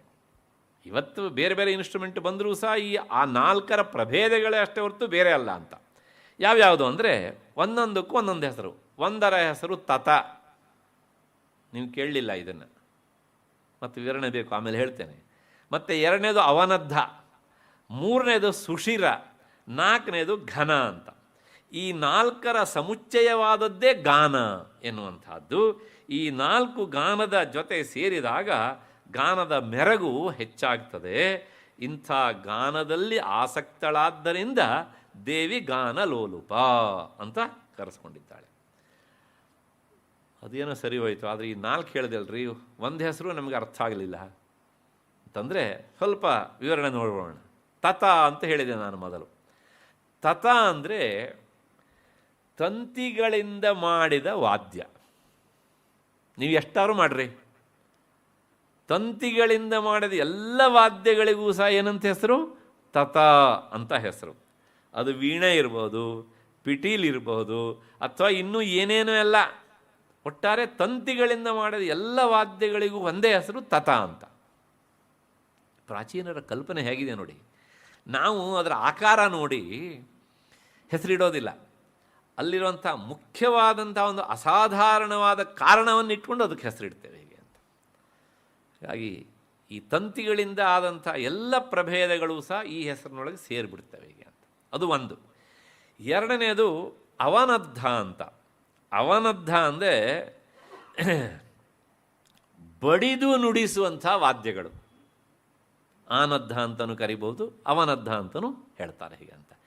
ಮೃದಂಗ ಇರ್ಬೋದು, ತಬಲಾ ಇರ್ಬೋದು, ಮತ್ತು ಚಂಡೆ ಇರ್ಬೋದು, ಏನಾದರೂ ಡ್ರಮ್ಮು ಏನಾರ ಕರೀರಿ ನೀವು, ಅವೆಲ್ಲಕ್ಕೂ ಸಹ ಒಂದೇ ಹೆಸರು ಏನು ಅಂದರೆ ಅವನದ್ಧ ಅಂತ. ಎರಡಾಯಿತು ಭೇದ. ಮತ್ತು ಮೂರನೇದು ಘನ ಅಂತ. ಘನ ಅಂದರೆ ತಾಳವಾದ್ಯಗಳು, ಹೀಗೆ ತಟ್ಟಿ ಬಿಡಿಸುವಂಥದ್ದು. ಆ ತಾಳವಾದ್ಯಗಳಲ್ಲಿ ಎಷ್ಟೆಷ್ಟು ಇದ್ದಾವಲ್ಲ, ಅದು ಕೋಲು ಬಡಿದ್ರೂ ಆಗ್ಬೋದು, ತಾಳವೂ ಆಗಬಹುದು. ಒಟ್ಟಾರೆ ಹೀಗೆ ಬಡಿದು ನುಡಿಸುವಂಥ ವಾದ್ಯಗಳಿದ್ದಾವಲ್ಲ, ಅವುಗಳ ಹೆಸರು ಘನ ಅಂತ. ಅದಾದ ಮೇಲೆ ಮತ್ತೆ ನಾಲ್ಕನೇದು ಸುಷಿರ ಅಂತ. ಸುಷಿರ ಅಂದರೆ ಈ ಬಿದಿರಿನಿಂದ ನಿರ್ಮಿತವಾದಂಥ ವಾದ್ಯಗಳು, ಕೊಳಲಿರ್ಬೋದು, ಬಾನ್ಸುರಿ ಇರ್ಬೋದು, ಇತ್ಯಾದಿ ಇತ್ಯಾದಿ ಇತ್ಯಾದಿ. ಇವತ್ತು ಅವುಗಳ ಸ್ಥಾನದಲ್ಲಿ ಮೆಟಲ್ಲಿಂದ ಮಾಡುವಂಥವು ಬಂದಿವೆ, ಆದರೂ ಸಹ ಅದಕ್ಕೂ ಅದೇ ಹೆಸರೇನೆ ಹೀಗೆ ಅಂತ. ಹೀಗೆ ಈ ನಾಲ್ಕೂ ತರಹದ ವಾದ್ಯಗಳನ್ನು ಸೇರಿಸಿ ಆತೋದ್ಯ ಅಂತ ಸಂಗೀತ ಶಾಸ್ತ್ರ ಕರೆದಿದೆ. ಇಂಥ ಆತೋದ್ಯದಿಂದ ಕೂಡಿದಂಥ ಗಾನ ಲೋಲುಪಳಾದ್ದರಿಂದ ಅವಳ ಹೆಸರು ಗಾನ ಲೋಲುಪ ಅಂತ. ಸುಮ್ಮನೆ ಗಾನ ಲೋಲುಪ ಅಂತ ಹೇಳಿಬಿಟ್ರೆ ಏನು ಅರ್ಥ ಆಗುತ್ತೆ ನಮಗೆ? ಇಷ್ಟೊಂದು ವಿವರಣೆಯನ್ನು ನಮಗೆ ಲಲಿತಾ ಸಹಸ್ರನಾಮ ಕೊಡುತ್ತೆ. ಇಷ್ಟಕ್ಕೆ ಮುಗಿದಿಲ್ಲ, ಇನ್ನು ಮುಂದೆ ಹೋದರೆ ಇನ್ನೊಂದು ರೀತಿ ವಿವರಣೆ ಕೊಡ್ತಾರೆ ಅವರು. ಏನು ವೈದ್ಯನಾಥ ದೀಕ್ಷಿತರ ವಿವರಣೆ? ಎಲ್ಲ ರಾಗಗಳ ಹೆಸರನ್ನೇ ಹೇಳ್ತಾರೆ ಅವರು. ಸಂಗೀತ ಶಾಸ್ತ್ರದಲ್ಲಿ ಪ್ರಧಾನವಾದ ರಾಗಗಳು ಮಧ್ಯಮಾವತಿ, ಮಾಲವಿ, ಭೈರವಿ, ವಸಂತ, ಅದಾದಮೇಲೆ ಧನ್ಯಾಸಿ, ದೇಶಿ, ವರಾಲಿ, ಪುನ್ನಾಗ ವರಾಲಿ, ಘೂರ್ಜರಿ ವರಾಲಿ, ಮಲಹರಿ, ಮೇಘಮಲ್ಹಾರ್ ಮೊದಲಾದಂಥ ರಾಗಗಳ ಆರೋಹ ಅವರೋಹ ಕ್ರಮದಿಂದ ಅಭಿವ್ಯಕ್ತವಾದಂಥ ಮಧುರ ಆಲಾಪದಲ್ಲಿ ಆಸಕ್ತಳಾದ್ದರಿಂದ ಅವಳ ಹೆಸರು ಗಾನಲೋಲುಪ. ಯಾವುದು ಬಿಟ್ಟು ಹೇಳಿದ್ರೊಳಗೆ ಇವಾಗ? ಅದೇ ಪ್ರಾಚೀನರ ವಿಶೇಷತೆ. ಒಂದನ್ನು ಹೇಳಿ ಆ ಒಂದರೊಳಗೆ ಅಷ್ಟನ್ನೂ ಸೇರಿಸುವಂಥ ಒಂದು ಚತುರತೆ ಉಂಟಲ್ಲ, ಅದು ಈ ಸಂಸ್ಕೃತ ವ್ಯಾಖ್ಯಾನಕಾರರಿಗೆ ಒಂದು ರೀತಿ ವಿಶಿಷ್ಟವಾಗಿ ಒಲಿದು ಬಂದಂಥ ಕಲೆ. ನಾವು ಹಾಗಲ್ಲ, ಒಂದನ್ನು ಹೇಳೋದಕ್ಕೆ 10 ವಿವರಣೆ ಕೊಡ್ತೇವೆ, ಕೊನೆಗೂ ಆ ವಿವರಣೆ ಅಪರಿಪೂರ್ಣವೇ ಆಗಿಬಿಡ್ತದೆ. ಇಂತಹ ಅದ್ಭುತವಾದಂತಹ ಗಾನದಲ್ಲಿ ಅವಳು ಲೋಲುಪಳಾದ್ದರಿಂದ ಅವಳ ಹೆಸರು ಗಾನಲೋಲುಪ ಅಂತ.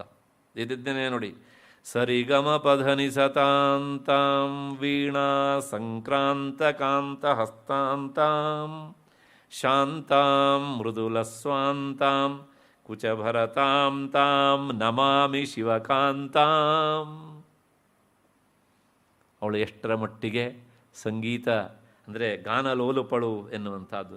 ಸರಿಗಮ ಪಧನಿ ಸತಾಂ ತಾಂ ವೀಣಾ ಸಂಕ್ರಾಂತ ಹಸ್ತಾಂತಾಂ, ಸ್ವತಃ ಅವಳೇ ವೀಣೆಯನ್ನು ನುಡಿಸುವಂಥವಳು. ಮತ್ತು ಶಾಂತಾಂ, ಹಿಂದಿನ ನಾಮ ಗರ್ವಿತ, ಇಲ್ಲ ಹಂಗಲ್ಲ, ಅವಳು ಶಾಂತ. ಮತ್ತು ಮೃದುಲ ಸ್ವಾಂತಾಂ, ಅವಳ ಅಂತರಂಗವೂ ಸಹ ಅಷ್ಟೇ ಮೃದುಲವಾದಂಥದ್ದು. ಕುಚಭರತಾಂ ತಾಂ ಇಂತಹ ನಮಾಮಿ ಶಿವಕಾಂತಾಂ, ಆ ಶಿವನ ಕಾಂತೆಯನ್ನು ನಾನು ನಮಿಸ್ತೇನೆ ಅಂತ. ಅಷ್ಟು ಹಿನ್ನೆಲೆಯಲ್ಲಿ ಈ ನಾಮದ ವಿವರಣೆ ಆಯಿತು ಅಂತ ಅಂದ್ಕೊಂಡು ಮುಂದಿನ ನಾಮಕ್ಕೆ ಹೋಗೋಣ.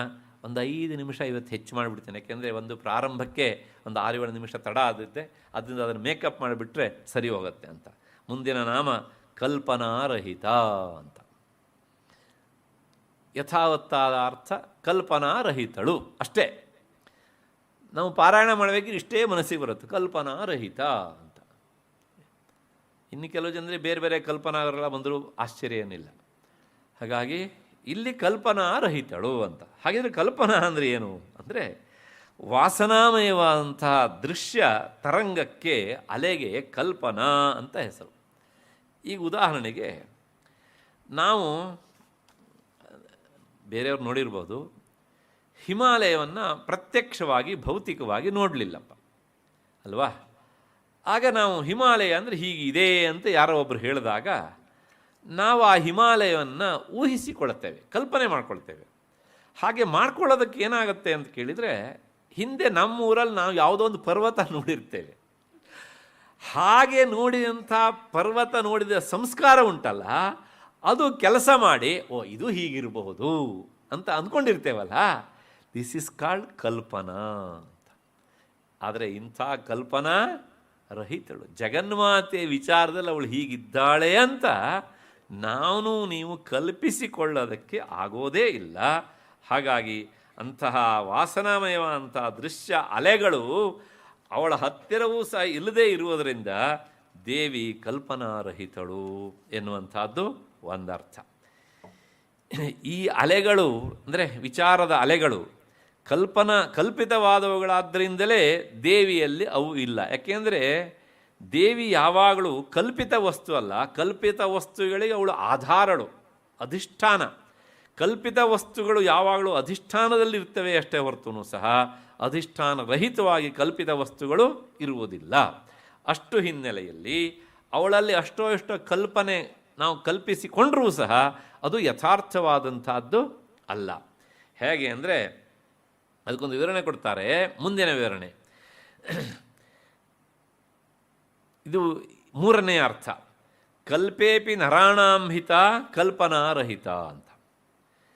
ಅಂದರೆ ಕಲ್ಪ, ಪ್ರಳಯ ಕಾಲ ಅಂತ ನಾವೇನು ಹೇಳ್ತೇವಲ್ಲ, ಅದಕ್ಕೆ ಕಲ್ಪ ಅಂತ ಹೆಸರು. ಒಂದು ದೈನಂದಿನ ಕಲ್ಪ, ಇನ್ನೊಂದು ಮಹಾಕಲ್ಪ ಅಂತ ಉಂಟು. ಚತುರ್ಮುಖ ಬ್ರಹ್ಮನಿಗೂ ನಮ್ಮ ಹಾಗೆ 100 ವರ್ಷ ಆಯುಷ್ಯ. ಸೂಕ್ಷ್ಮವಾಗಿ ಹೇಳಿಬಿಡ್ತೇನೆ, ಹಿಂದೆ ಹೇಳಿದ್ದೇನೆ ಇದನ್ನು. ಅವನಿಗೂ ಸಹ ನಮ್ಮ ಹಾಗೆ ಒಂದು ದಿವಸ ಉಂಟು. ಆ ದಿವಸದ ಕೊನೆಯಲ್ಲಿ ಅವನಿಗೆ ರಾತ್ರಿ ಉಂಟು. ರಾತ್ರಿ ನಮ್ಮ ಹಾಗೆ ಅವನು ಸಹ ವಿಶ್ರಾಂತಿ ಪಡೀತಾನೆ. ಅವನು ವಿಶ್ರಾಂತಿಯನ್ನು ಪಡೆಯೋದು ಅಂದರೆ ಒಂದು ದಿನದ ಕೊನೆಯ ರಾತ್ರಿಯ ವಿಶ್ರಾಂತಿ ಕಾಲ ಏನುಂಟಲ್ಲ, ಇದನ್ನು ದೈನಂದಿನ ಕಲ್ಪ ಅಂತ ಕರೀತಾರೆ ಅವನಿಗೆ. ಮತ್ತು ಆ ಚತುರ್ಮುಖ ಬ್ರಹ್ಮನಿಗೂ ಸಹ ನಮ್ಮ ಹಾಗೆ 100 ವರ್ಷ ಆಯುಷ್ಯ. ಆ 100 ವರ್ಷ ಆಯುಷ್ಯ ಮುಗಿದ ಮೇಲೆ ಅವನು ಸಹ ತನ್ನ ದೇಹವನ್ನು ಬಿಡ್ತಾನೆ. ಅದಕ್ಕೆ ಮಹಾಕಲ್ಪ ಅಂತ ಹೆಸರು. ಈ ಮಹಾಕಲ್ಪದ ಕಾಲದಲ್ಲಿ ಅಥವಾ ಕೆಲವೊಮ್ಮೆ ನಿತ್ಯಕಲ್ಪದಲ್ಲೂ ಸಹ ಏನಾಗುತ್ತೆ ಕೇಳಿದರೆ, ಪ್ರಳಯ ಅಷ್ಟೋ ಇಷ್ಟೋ ಆಗತ್ತೆ. ಅದನ್ನು ಕಲ್ಪಕಾಲವನ್ನೇ ಪ್ರಳಯ ಅಂತ ಶಾಸ್ತ್ರಗಳು ಕರೆದಿವೆ. ಹೀಗೆ ಈ ಪ್ರಳಯ ಕಾಲದಲ್ಲೂ ಸಹ ಕಲ್ಪೇಪಿ ನರಾಣಾಂ ಹಿತ, ಕಲ್ಪಕಾಲದಲ್ಲೂ ಮಹಾಪ್ರಳಯ ಕಾಲದಲ್ಲೂ ಸಹ ನರಾಣಾಂ ಅಂದರೆ ಮನುಷ್ಯರಿಗೆ ಯಾವಳು ಹಿತವನ್ನು ಉಂಟು ಮಾಡ್ತಾಳೋ ಅವಳು ಕಲ್ಪನಾರಹಿತ. ಇದನ್ನು ಪದಚ್ಛೇದ ಹೇಗೆ ಮಾಡಬೇಕು? ಕಲ್ಪನಾರಹಿತ, ಅಥವಾ ಹೀಗೆ ಮಾಡಬೇಕು, ನಾ ಅಲ್ಲ ಕಲ್ಪನಾರಹಿತ ಅಂತ ಅರ್ಥ. ಹೇಗೆ ಅಂದರೆ ಇದಕ್ಕೆ ಇನ್ನೊಂದು ವಿವರಣೆಯನ್ನು ಕೊಡ್ತಾರೆ ಶಾಸ್ತ್ರಕಾರರು. ನೃನಯೇ ಎನ್ನುವಂತಹ ಸಂಸ್ಕೃತ ಧಾತುವಿನಿಂದ ನಿಷ್ಪನ್ನವಾದಂಥ ನರ ಎನ್ನುವುದಕ್ಕೆ ಅರ್ಥ ಏನು ಅಂದರೆ ವಾಸ್ತವಿಕವಾಗಿ ಪರಮಾತ್ಮ ಅಂತ ಅರ್ಥ. ನರ ಅನ್ನೋದಕ್ಕೆ ಅರ್ಥವೇ ಪರಮಾತ್ಮ ಅಂತ. ನಯತೀತಿ ನರಃ ಪ್ರೋಕ್ತಃ ಪರಮಾತ್ಮ ಸನಾತನಃ ಎನ್ನುವಂಥದ್ದು ಇದಕ್ಕೆ ಸಂಬಂಧಪಟ್ಟ ಹಾಗೆ ಸ್ಮೃತಿಯ ವಿವರಣೆ. ಅಂದರೆ ನರನಿಗೆ ನಮ್ಮನ್ನು ಎಲ್ಲರನ್ನೂ ಸಹ ಉತ್ಕರ್ಷವಾದ ಸ್ಥಿತಿಗೆ ಕರೆದುಕೊಂಡು ಹೋಗುವನಾದ್ದರಿಂದ ಅವನಿಗೆ ಪರಮಾತ್ಮನಿಗೆ ಹೆಸರು ನರ ಅಂತ ಹೆಸರು. ಆ ನರನಿಗೆ ಪಟ್ಟವನು ನಾರಾಹ ಅಂತ, ಅಂದರೆ ಜೀವಾಹ ಅಂತ ಅರ್ಥ. ನಾರಾಹ ಅಂದರೆ ಆ ಜೀವರೇ ನಾರರು. ಈಗ ಏನಾಯಿತು, ಕಲ್ಪಕಾಲದಲ್ಲಿ ನಾರಾಹ ಅಂದರೆ ಜೀವರ ಬಗ್ಗೆ ಹಿತಭಾವನೆಯನ್ನು ತಾಳುವವಳಾದ್ರಿಂದ ಅವಳು ನಾರಹಿತ, ಅಂದರೆ ಪ್ರಳಯ ಕಾಲದಲ್ಲೂ ಸಹ ಜೀವರಿಗೆ ಹಿತವನ್ನು ಉಂಟು ಮಾಡುವವಳು ಅಂತ. ಅಲ್ರಿ, ಪ್ರಳಯ ಕಾಲದಲ್ಲಿ ಈ ಜೀವರಿಗೆ ಏನು ಹಿತ ಮಾಡ್ತಾಳೆ ಅಂದರೆ, ಆ ಜೀವರನ್ನು ಎಲ್ಲರನ್ನೂ ಸಹ ಹಾಗೆ ಅವಳು ರಕ್ಷಿಸಿ ಇಡ್ತಾಳೆ. ಜತುಪಿಂಡದಲ್ಲಿ ಮೊನ್ನೆ ದಿವಸ ನಾನು ಹೇಳಿದ್ದೇನೆ, ಈ ಇದಿರುತ್ತಲ್ಲ ಅಂದರೆ ವ್ಯಾಕ್ಸ್ ಉಂಡೆ ಬಾಲ್ ಗೋಲ್ಡ್ ಸ್ಮಿತ್ ಹತ್ರ, ಅದರ ಒಳಗೆ ಬಂಗಾರದ ಚೂರ್ಣಗಳು ಸೇರಿಕೊಂಡಿರುವ ಹಾಗೆ ಆ ಅವ್ಯಕ್ತ ಮಾಯೆ ಅಂತ ಕರೆಸ್ಕೊಳ್ಳುವಂತಹ ಜಗನ್ಮಾತೆಯಲ್ಲಿ ಈ ಜೀವಾತ್ಮರು ಎಲ್ಲರೂ ಸಹ ಸೇರ್ಕೊಂಡಿರ್ತಾರಂತೆ. ಕೊನೆಗೆ ಸೃಷ್ಟಿಯಾಗುವಾಗ ಮತ್ತೆ ಪುನಃ ಈಚೆ ಬರ್ತಾರೆ. ಆ ಉಂಡೆಯನ್ನು ಕರಗಿಸ್ಬಿಟ್ರೆ ಏನಾಗುತ್ತೆ, ಬಂಗಾರದ ಕಣಗಳು ಎಲ್ಲ ಈಚೆ ಬರ್ತಾವಲ್ಲ, ಹಾಗೆ ಅಂತ. ಹೀಗೆ ನರರಿಗೆ ಹಿತ, ಕಲ್ಪಕಾಲದಲ್ಲೂ ಸಹ ನರರಿಗೆ ಹಿತವನ್ನು ಉಂಟು ಮಾಡುವವಳಾದ್ದರಿಂದ ಅವಳ ಹೆಸರು ಕಲ್ಪನಾರಹಿತ ಅಂತ. ಅಲ್ಲಿ ಏನು ಹೇಳ್ದಂಗಾಯ್ತು, ಸಕಲ ನಾಶಕಾಲವಾದಂಥ ಪ್ರಳಯ ಕಾಲದಲ್ಲೂ ಸಹ ಜೀವರಾಶಿಯನ್ನು ತನ್ನ ಉದರದಲ್ಲಿ ಬೀಜ ರೂಪದಿಂದ ಇರಿಸಿಕೊಂಡು ಅವರಿಗೆ ಹಿತವನ್ನು ಉಂಟು ಮಾಡ್ತಾಳೆ. ಆದ್ದರಿಂದ ಅವಳ ಹೆಸರು ಕಲ್ಪನಾರಹಿತ, ಕಲ್ಪನಾರಹಿತ ಅಂತ. ಜೀವಕೋಟಿಗಳು ಆ ಮಹಾಶಕ್ತಿಯಲ್ಲೇ ಹುಟ್ಟಿ ಬೆಳೆದು ಅಲ್ಲಿಯೇ ಸೇರಿ ಹೋಗ್ತವೆ ಎನ್ನುವಂಥದ್ದು ಅಷ್ಟಾವಕ್ರ ಗೀತೆಯಲ್ಲೂ ಬರುವಂಥ ಮಾತು. ಬರೇ ಲಲಿತಾ ಸಹಸ್ರನಾಮದಲ್ಲಿ ಅಷ್ಟೇ ಅಲ್ಲ, ಮಯ್ಯನಂತೆ ಚಿದಾಂಬೋಧೌ ಆಶ್ಚರ್ಯಂ ಜೀವವೀಚಯ ಉದ್ಯಂತಿ ಘ್ನಂತಿ ಖೇಲಂತಿ ಪ್ರವಿಶಂತಿ ಸ್ವಭಾವತಃ ಅಂತ. ನನ್ನ ಅನಂತವಾದಂತಹ ಈ ಚಿತಾಂಬೋಧಿಯಲ್ಲಿ ಜೀವವೀಚಿಗಳು ಸ್ವಭಾವತಃ ಉದಯಿಸ್ತವೆ, ಒಂದು ಮತ್ತೊಂದನ್ನು ತಗ್ಗಿಸ್ತದೆ. ಅಲೆಗಳು ಬಂದು ತಗ್ಗಿಸ್ತವಲ್ಲ, ಆ ರೀತಿಯಾಗಿ ಆಟವಾಡ್ತವೆ. ಕೊನೆಯಲ್ಲಿ ಮತ್ತೆ ಮತ್ತೆ ನನ್ನಲ್ಲಿಯೇ ಅವೆಲ್ಲವೂ ಸಹ ಸೇರಿ ಹೋಗ್ತವೆ ಎನ್ನುವಂತಹದ್ದು ಇನ್ನೊಂದು ವಿವರಣೆ. ಈ ಹಿನ್ನೆಲೆಯಲ್ಲಿ ಅವಳು ಕಲ್ಪನಾರಹಿತವಳು ಅಂತ. ಮತ್ತು ವೈದ್ಯನಾಥ ದೀಕ್ಷಿತರು ಹೇಳ್ತಾರೆ, ಶಾಶ್ವತವಾದಂಥ ವಸ್ತುವೊಂದರಲ್ಲಿ ವಸ್ತುವಲ್ಲದ್ದನ್ನು ಅಂದರೆ ಹುಸಿಯಾದದ್ದನ್ನು ಆರೋಪಿಸುವುದೇ ಕಲ್ಪನಾ. ಇದು ವೇದಾಂತದ ಹಿನ್ನೆಲೆ. ಮಬ್ಬು ಗತ್ತೆಲೆಯಲ್ಲಿ ಹಗ್ಗದ ತುಂಡು ಬಿದ್ದುಕೊಂಡಿದ್ದಾಗ ಅದರಲ್ಲಿ ಹಾವು ಅನ್ನುವಂತಹ ಭಾವನೆ ಬರ್ತದಲ್ಲ, ಅದು ಕಲ್ಪನೆ. ನಾನು ಆಗಲೇ ಹೇಳಿದೆ, ಕಲ್ಪಿತವಾದ ವಸ್ತುವಿಗೆ ಯಾವಾಗಲೂ ಅಧಿಷ್ಠಾನ ಹೊಂದಿರಬೇಕು. ಅಧಿಷ್ಠಾನ ರಹಿತವಾಗಿ ಆ ಕಲ್ಪಿತವಾದ ವಸ್ತು ಇರುವುದಿಲ್ಲ. ಹಾಗೆ ಈ ಪ್ರಪಂಚವೂ ಸಹ ಪರಬ್ರಹ್ಮ ವಸ್ತುವಿನಲ್ಲಿ ಕಲ್ಪಿತವಾದಂಥದ್ದು. ಹಾಗಾಗಿ ಆ ಅಧಿಷ್ಠಾನದಲ್ಲಿ ಇದು ತೋರ್ತಾ ಇದೆ. ತೋರುವಷ್ಟು ಹೊತ್ತು ಮಾತ್ರ ಸತ್ಯ. ಅಧಿಷ್ಠಾನ ಎನ್ನುವಂಥದ್ದು ಯಾವುದೇ ಕಲ್ಪನೆಗೆ ಒಳಪಡುವುದಲ್ಲ, ತೋರುವಂಥದ್ದು ಕಲ್ಪನೆಗೆ ಒಳಪಡ್ತದೆ. ಹಾಗಾಗಿ ಅದು ಇಲ್ಲದೇ ಇರುವವಳಾದ್ದರಿಂದ, ಅಂದರೆ ಈ ಹುಸಿ ತೋರುವಿಕೆ ಎನ್ನುವಂಥದ್ದು ಇಲ್ಲದೇ ಇರುವವಳಾದ್ದರಿಂದ ಈ ಪ್ರಪಂಚವು ಕಲ್ಪನೆ ಅಂತ ಹೊಸದಾಗಿ ಹೇಳಬೇಕಾದದ್ದು ಇಲ್ಲ. ಆರೋಪಿತವಾದದ್ದು ಅಧಿಷ್ಠಾನವನ್ನು ಬಿಟ್ಟು ಸ್ವತಂತ್ರವಾಗಿ ಇರೋದಿಲ್ಲ ಎನ್ನುವಂಥದ್ದು ವೇದಾಂತದ ಒಂದು ಘೋಷಣೆ. ಪ್ರಪಂಚ ಆತ್ಮನಲ್ಲಿ ಆರೋಪಿತವಾದದ್ರಿಂದ ಈ ಹುಸಿ ಅಧಿಷ್ಠಾನವಾದಂತಹ ಪ್ರಪಂಚ ಅದು ಆತ್ಮವಸ್ತುವಿನಲ್ಲಿ ಮಾತ್ರ ನಿಂತಿರ್ತದೆ ಎನ್ನುವಂಥದ್ದನ್ನು ಈ ನಾಮ ಹೇಳುತ್ತೆ. ಹೀಗೆ ಈ ಪ್ರಪಂಚಕ್ಕೆ ಅಧಿಷ್ಠಾನ ರೂಪಳಾದ್ದರಿಂದ ಜಗನ್ಮಾತೆ ಏನಾಗಿದ್ದಾಳೆ ಅಂದರೆ ಅವಳು ಕಲ್ಪನಾರಹಿತ ಎನ್ನುವಂಥದ್ದು ಈ ನಾಮದ ವಿವರಣೆ ಅಂತ ವೈದ್ಯನಾಥ ದೀಕ್ಷಿತರು ನಮಗೆ ವಿವರಣೆಯನ್ನು ಕೊಟ್ಟಿದ್ದಾರೆ. 858 ನಾಮದ ವಿವರಣೆ ಆಗಿದೆ. ಮುಂದಿನ ನಾಮ ಕಾಷ್ಠ ಅಂತ. ಹಾಗಂದ್ರೆ ಏನು ಅನ್ನೋದನ್ನು ಮತ್ತೆ ಮುಂದಿನ ಸರಣಿಯಲ್ಲಿ ಸೇರಿದಾಗ ನೋಡೋಣ. 1 ನಿಮಿಷದಲ್ಲಿ ವಂದನಾರ್ಪಣೆ ಮಾಡಬೇಕಾದದ್ದು ಬಾಕಿ ಉಂಟು. ಅದಿಷ್ಟನ್ನು ಹೇಳಿ ಆದಮೇಲೆ ಮತ್ತೆ ನಾವು ಇಲ್ಲಿಂದ ತೆರಳೋಣ. ವಿದ್ಯಾಗಣಪತಿ ಪ್ರಕಾಶನದ ದತ್ತಿಯ ನ್ಯಾಸಕರ್ತರಾಗಿ ಮತ್ತು ಶ್ರೀ ಬ್ರಹ್ಮಚೈತನ್ಯ ಗುರು ಮಹಾರಾಜರ ಹೆಸರಿನಲ್ಲಿ ಶ್ರೀಯುತ ಶ್ರೀಕಂಠಯ್ಯನವರು ಅವರ ಪರಿವಾರದವರು ದತ್ತಿ ನ್ಯಾಸಕರ್ತರಾಗಿ, ಮತ್ತು ಶ್ರೀಮತಿ ವರಲಕ್ಷ್ಮಮ್ಮ ಮತ್ತು ಗುಂಡೇಶೆಟ್ಟಿಯ ಹೆಸರಿನಲ್ಲಿ ದತ್ತಿ ನ್ಯಾಸಕರ್ತರಾಗಿ ಅವರ ಪರಿವಾರದವರು, ಮತ್ತು ಶ್ರೀ ಡಿ ಕೆ ಸತ್ಯನಾರಾಯಣ ಅವರ ಸ್ಮರಣೆಯಲ್ಲಿ ಅವರ ಪರಿವಾರದವರು ದತ್ತಿಯ ನ್ಯಾಸಕರ್ತರಾಗಿ ಸಹಕರಿಸಿದ್ದಾರೆ. ಅವರೆಲ್ಲರಿಗೂ ಸಹ, ಅಂದರೆ ದತ್ತಿಯ ನ್ಯಾಸಕರ್ತರು ಯಾವ ಉದ್ದೇಶದಿಂದ ಈ ದತ್ತಿಯನ್ನು ಇಟ್ಟು ಇದಕ್ಕೆಲ್ಲ ಜ್ಞಾನ ವಿತರಣೆಗೆ ಸಹಕರಿಸಿದ್ದಾರೋ ಆ ದತ್ತಿ ನ್ಯಾಸಕರ್ತರ ಉದ್ದೇಶವನ್ನು ಜಗನ್ಮಾತೆ ಈಡೇರಿಸಿಕೊಡಲಿ ಅಂತ ನಾನು ನಿಮ್ಮೆಲ್ಲರ ಪರವಾಗಿ ಜಗನ್ಮಾತೆಯ ಪದತಲದಲ್ಲಿ ಪ್ರಾರ್ಥಿಸ್ತಾ ಇದ್ದೇನೆ. ಅದರ ಜೊತೆಗೆ ಈ 4 ದಿನಗಳ ನನ್ನ ವಾಗ್ವ್ಯಾಪಾರಕ್ಕೆ ನಿಮ್ಮ ಶ್ರೋತ್ರೇಂದ್ರಿಯನ್ನು ಕೊಟ್ಟಿದ್ದೀರಿ. 1 ವರ್ಷಗಳ ನಂತರ ಪ್ರಾಯಶಃ ಒಂದು ರೀತಿಯ ತಾತ್ವಿಕ ವಿಚಾರಗಳ ಒಂದು ಆಹಾರ ಸಿಗದೆ ಬಹಳಷ್ಟು ಜನ ಚಡಪಡಿಸಿದ್ದುಂಟು. ತುಂಬ ಜನ ನನ್ನ ಹತ್ರ ಈ ಮಾತನ್ನು ಹೇಳಿದ್ದುಂಟು, ಒಂದು ರೀತಿಯ ಬರಡಾಗಿ ಹೋಗಿಬಿಟ್ಟಿದೆ ಹೀಗೆ ಅಂಥೇಳಿ. ಹಾಗಾಗಿ ಮತ್ತೆ ಅಷ್ಟಷ್ಟಾಗಿ ನಾವು ಇತ್ತ ಕಡೆ ವಾಲ್ತಾ ಇದ್ದೇವೆ. ಮುಂದಿನ ಸರಣಿಯ ಕಾಲದಲ್ಲಿ ಇನ್ನೂ ಹೆಚ್ಚು ಈ ಕಡೆಗೆ ನಾವು ವಾಲ್ತೇವೆ ಅನ್ನುವಂಥ ವಿಶ್ವಾಸದಿಂದ ಈ 4 ದಿನಗಳ ಕಾಲ ನಿಮ್ಮ ಶ್ರೋತ್ರೇಂದ್ರಿಯವನ್ನು ಲಲಿತಾ ಸಹಸ್ರನಾಮಕ್ಕೆ ಕೊಟ್ಟಿದ್ದಕ್ಕಾಗಿ ನಿಮಗೂ ಸಹ ನಾನು ಅನಂತ ಕೃತಜ್ಞತೆಯನ್ನು ಸಲ್ಲಿಸ್ತೇನೆ. ಏನಿದ್ರೂ ಸಹ ಈ ಜ್ಞಾನ ವಿತರಣೆಯ ವಾಗ್ವ್ಯಾಪಾರಕ್ಕೆ ಮಾಧ್ಯಮವಾದಂಥದ್ದು ಗೋಖಲೆ ಸಾರ್ವಜನಿಕ ವಿಚಾರ ವೇದಿಕೆ. ಈ ಸಂಸ್ಥೆಯ ಎಲ್ಲ ಪದಾಧಿಕಾರಿಗಳಿಗೂ ಸಹ ಅನಂತ ಕೃತಜ್ಞತೆಗಳನ್ನು ಸಲ್ಲಿಸಿ ಈ 4 ದಿನಗಳ ನನ್ನ ವಾಕ್ಕುಸುಮಗಳನ್ನು ಜಗನ್ಮಾತೆಯ ಪದತಲದಲ್ಲಿ ಸಮರ್ಪಿಸಿ ಇನ್ನೊಮ್ಮೆ ನಿಮ್ಮೆಲ್ಲರಿಗೂ ವಂದಿಸಿ ನನ್ನ ಮಾತನ್ನು ಮುಕ್ತಾಯಗೊಳಿಸ್ತಾ ಇದ್ದೇನೆ. ಎಲ್ಲರಿಗೂ ನಮಸ್ಕಾರ, ನಮಸ್ಕಾರ ಮತ್ತು ನಮಸ್ಕಾರ.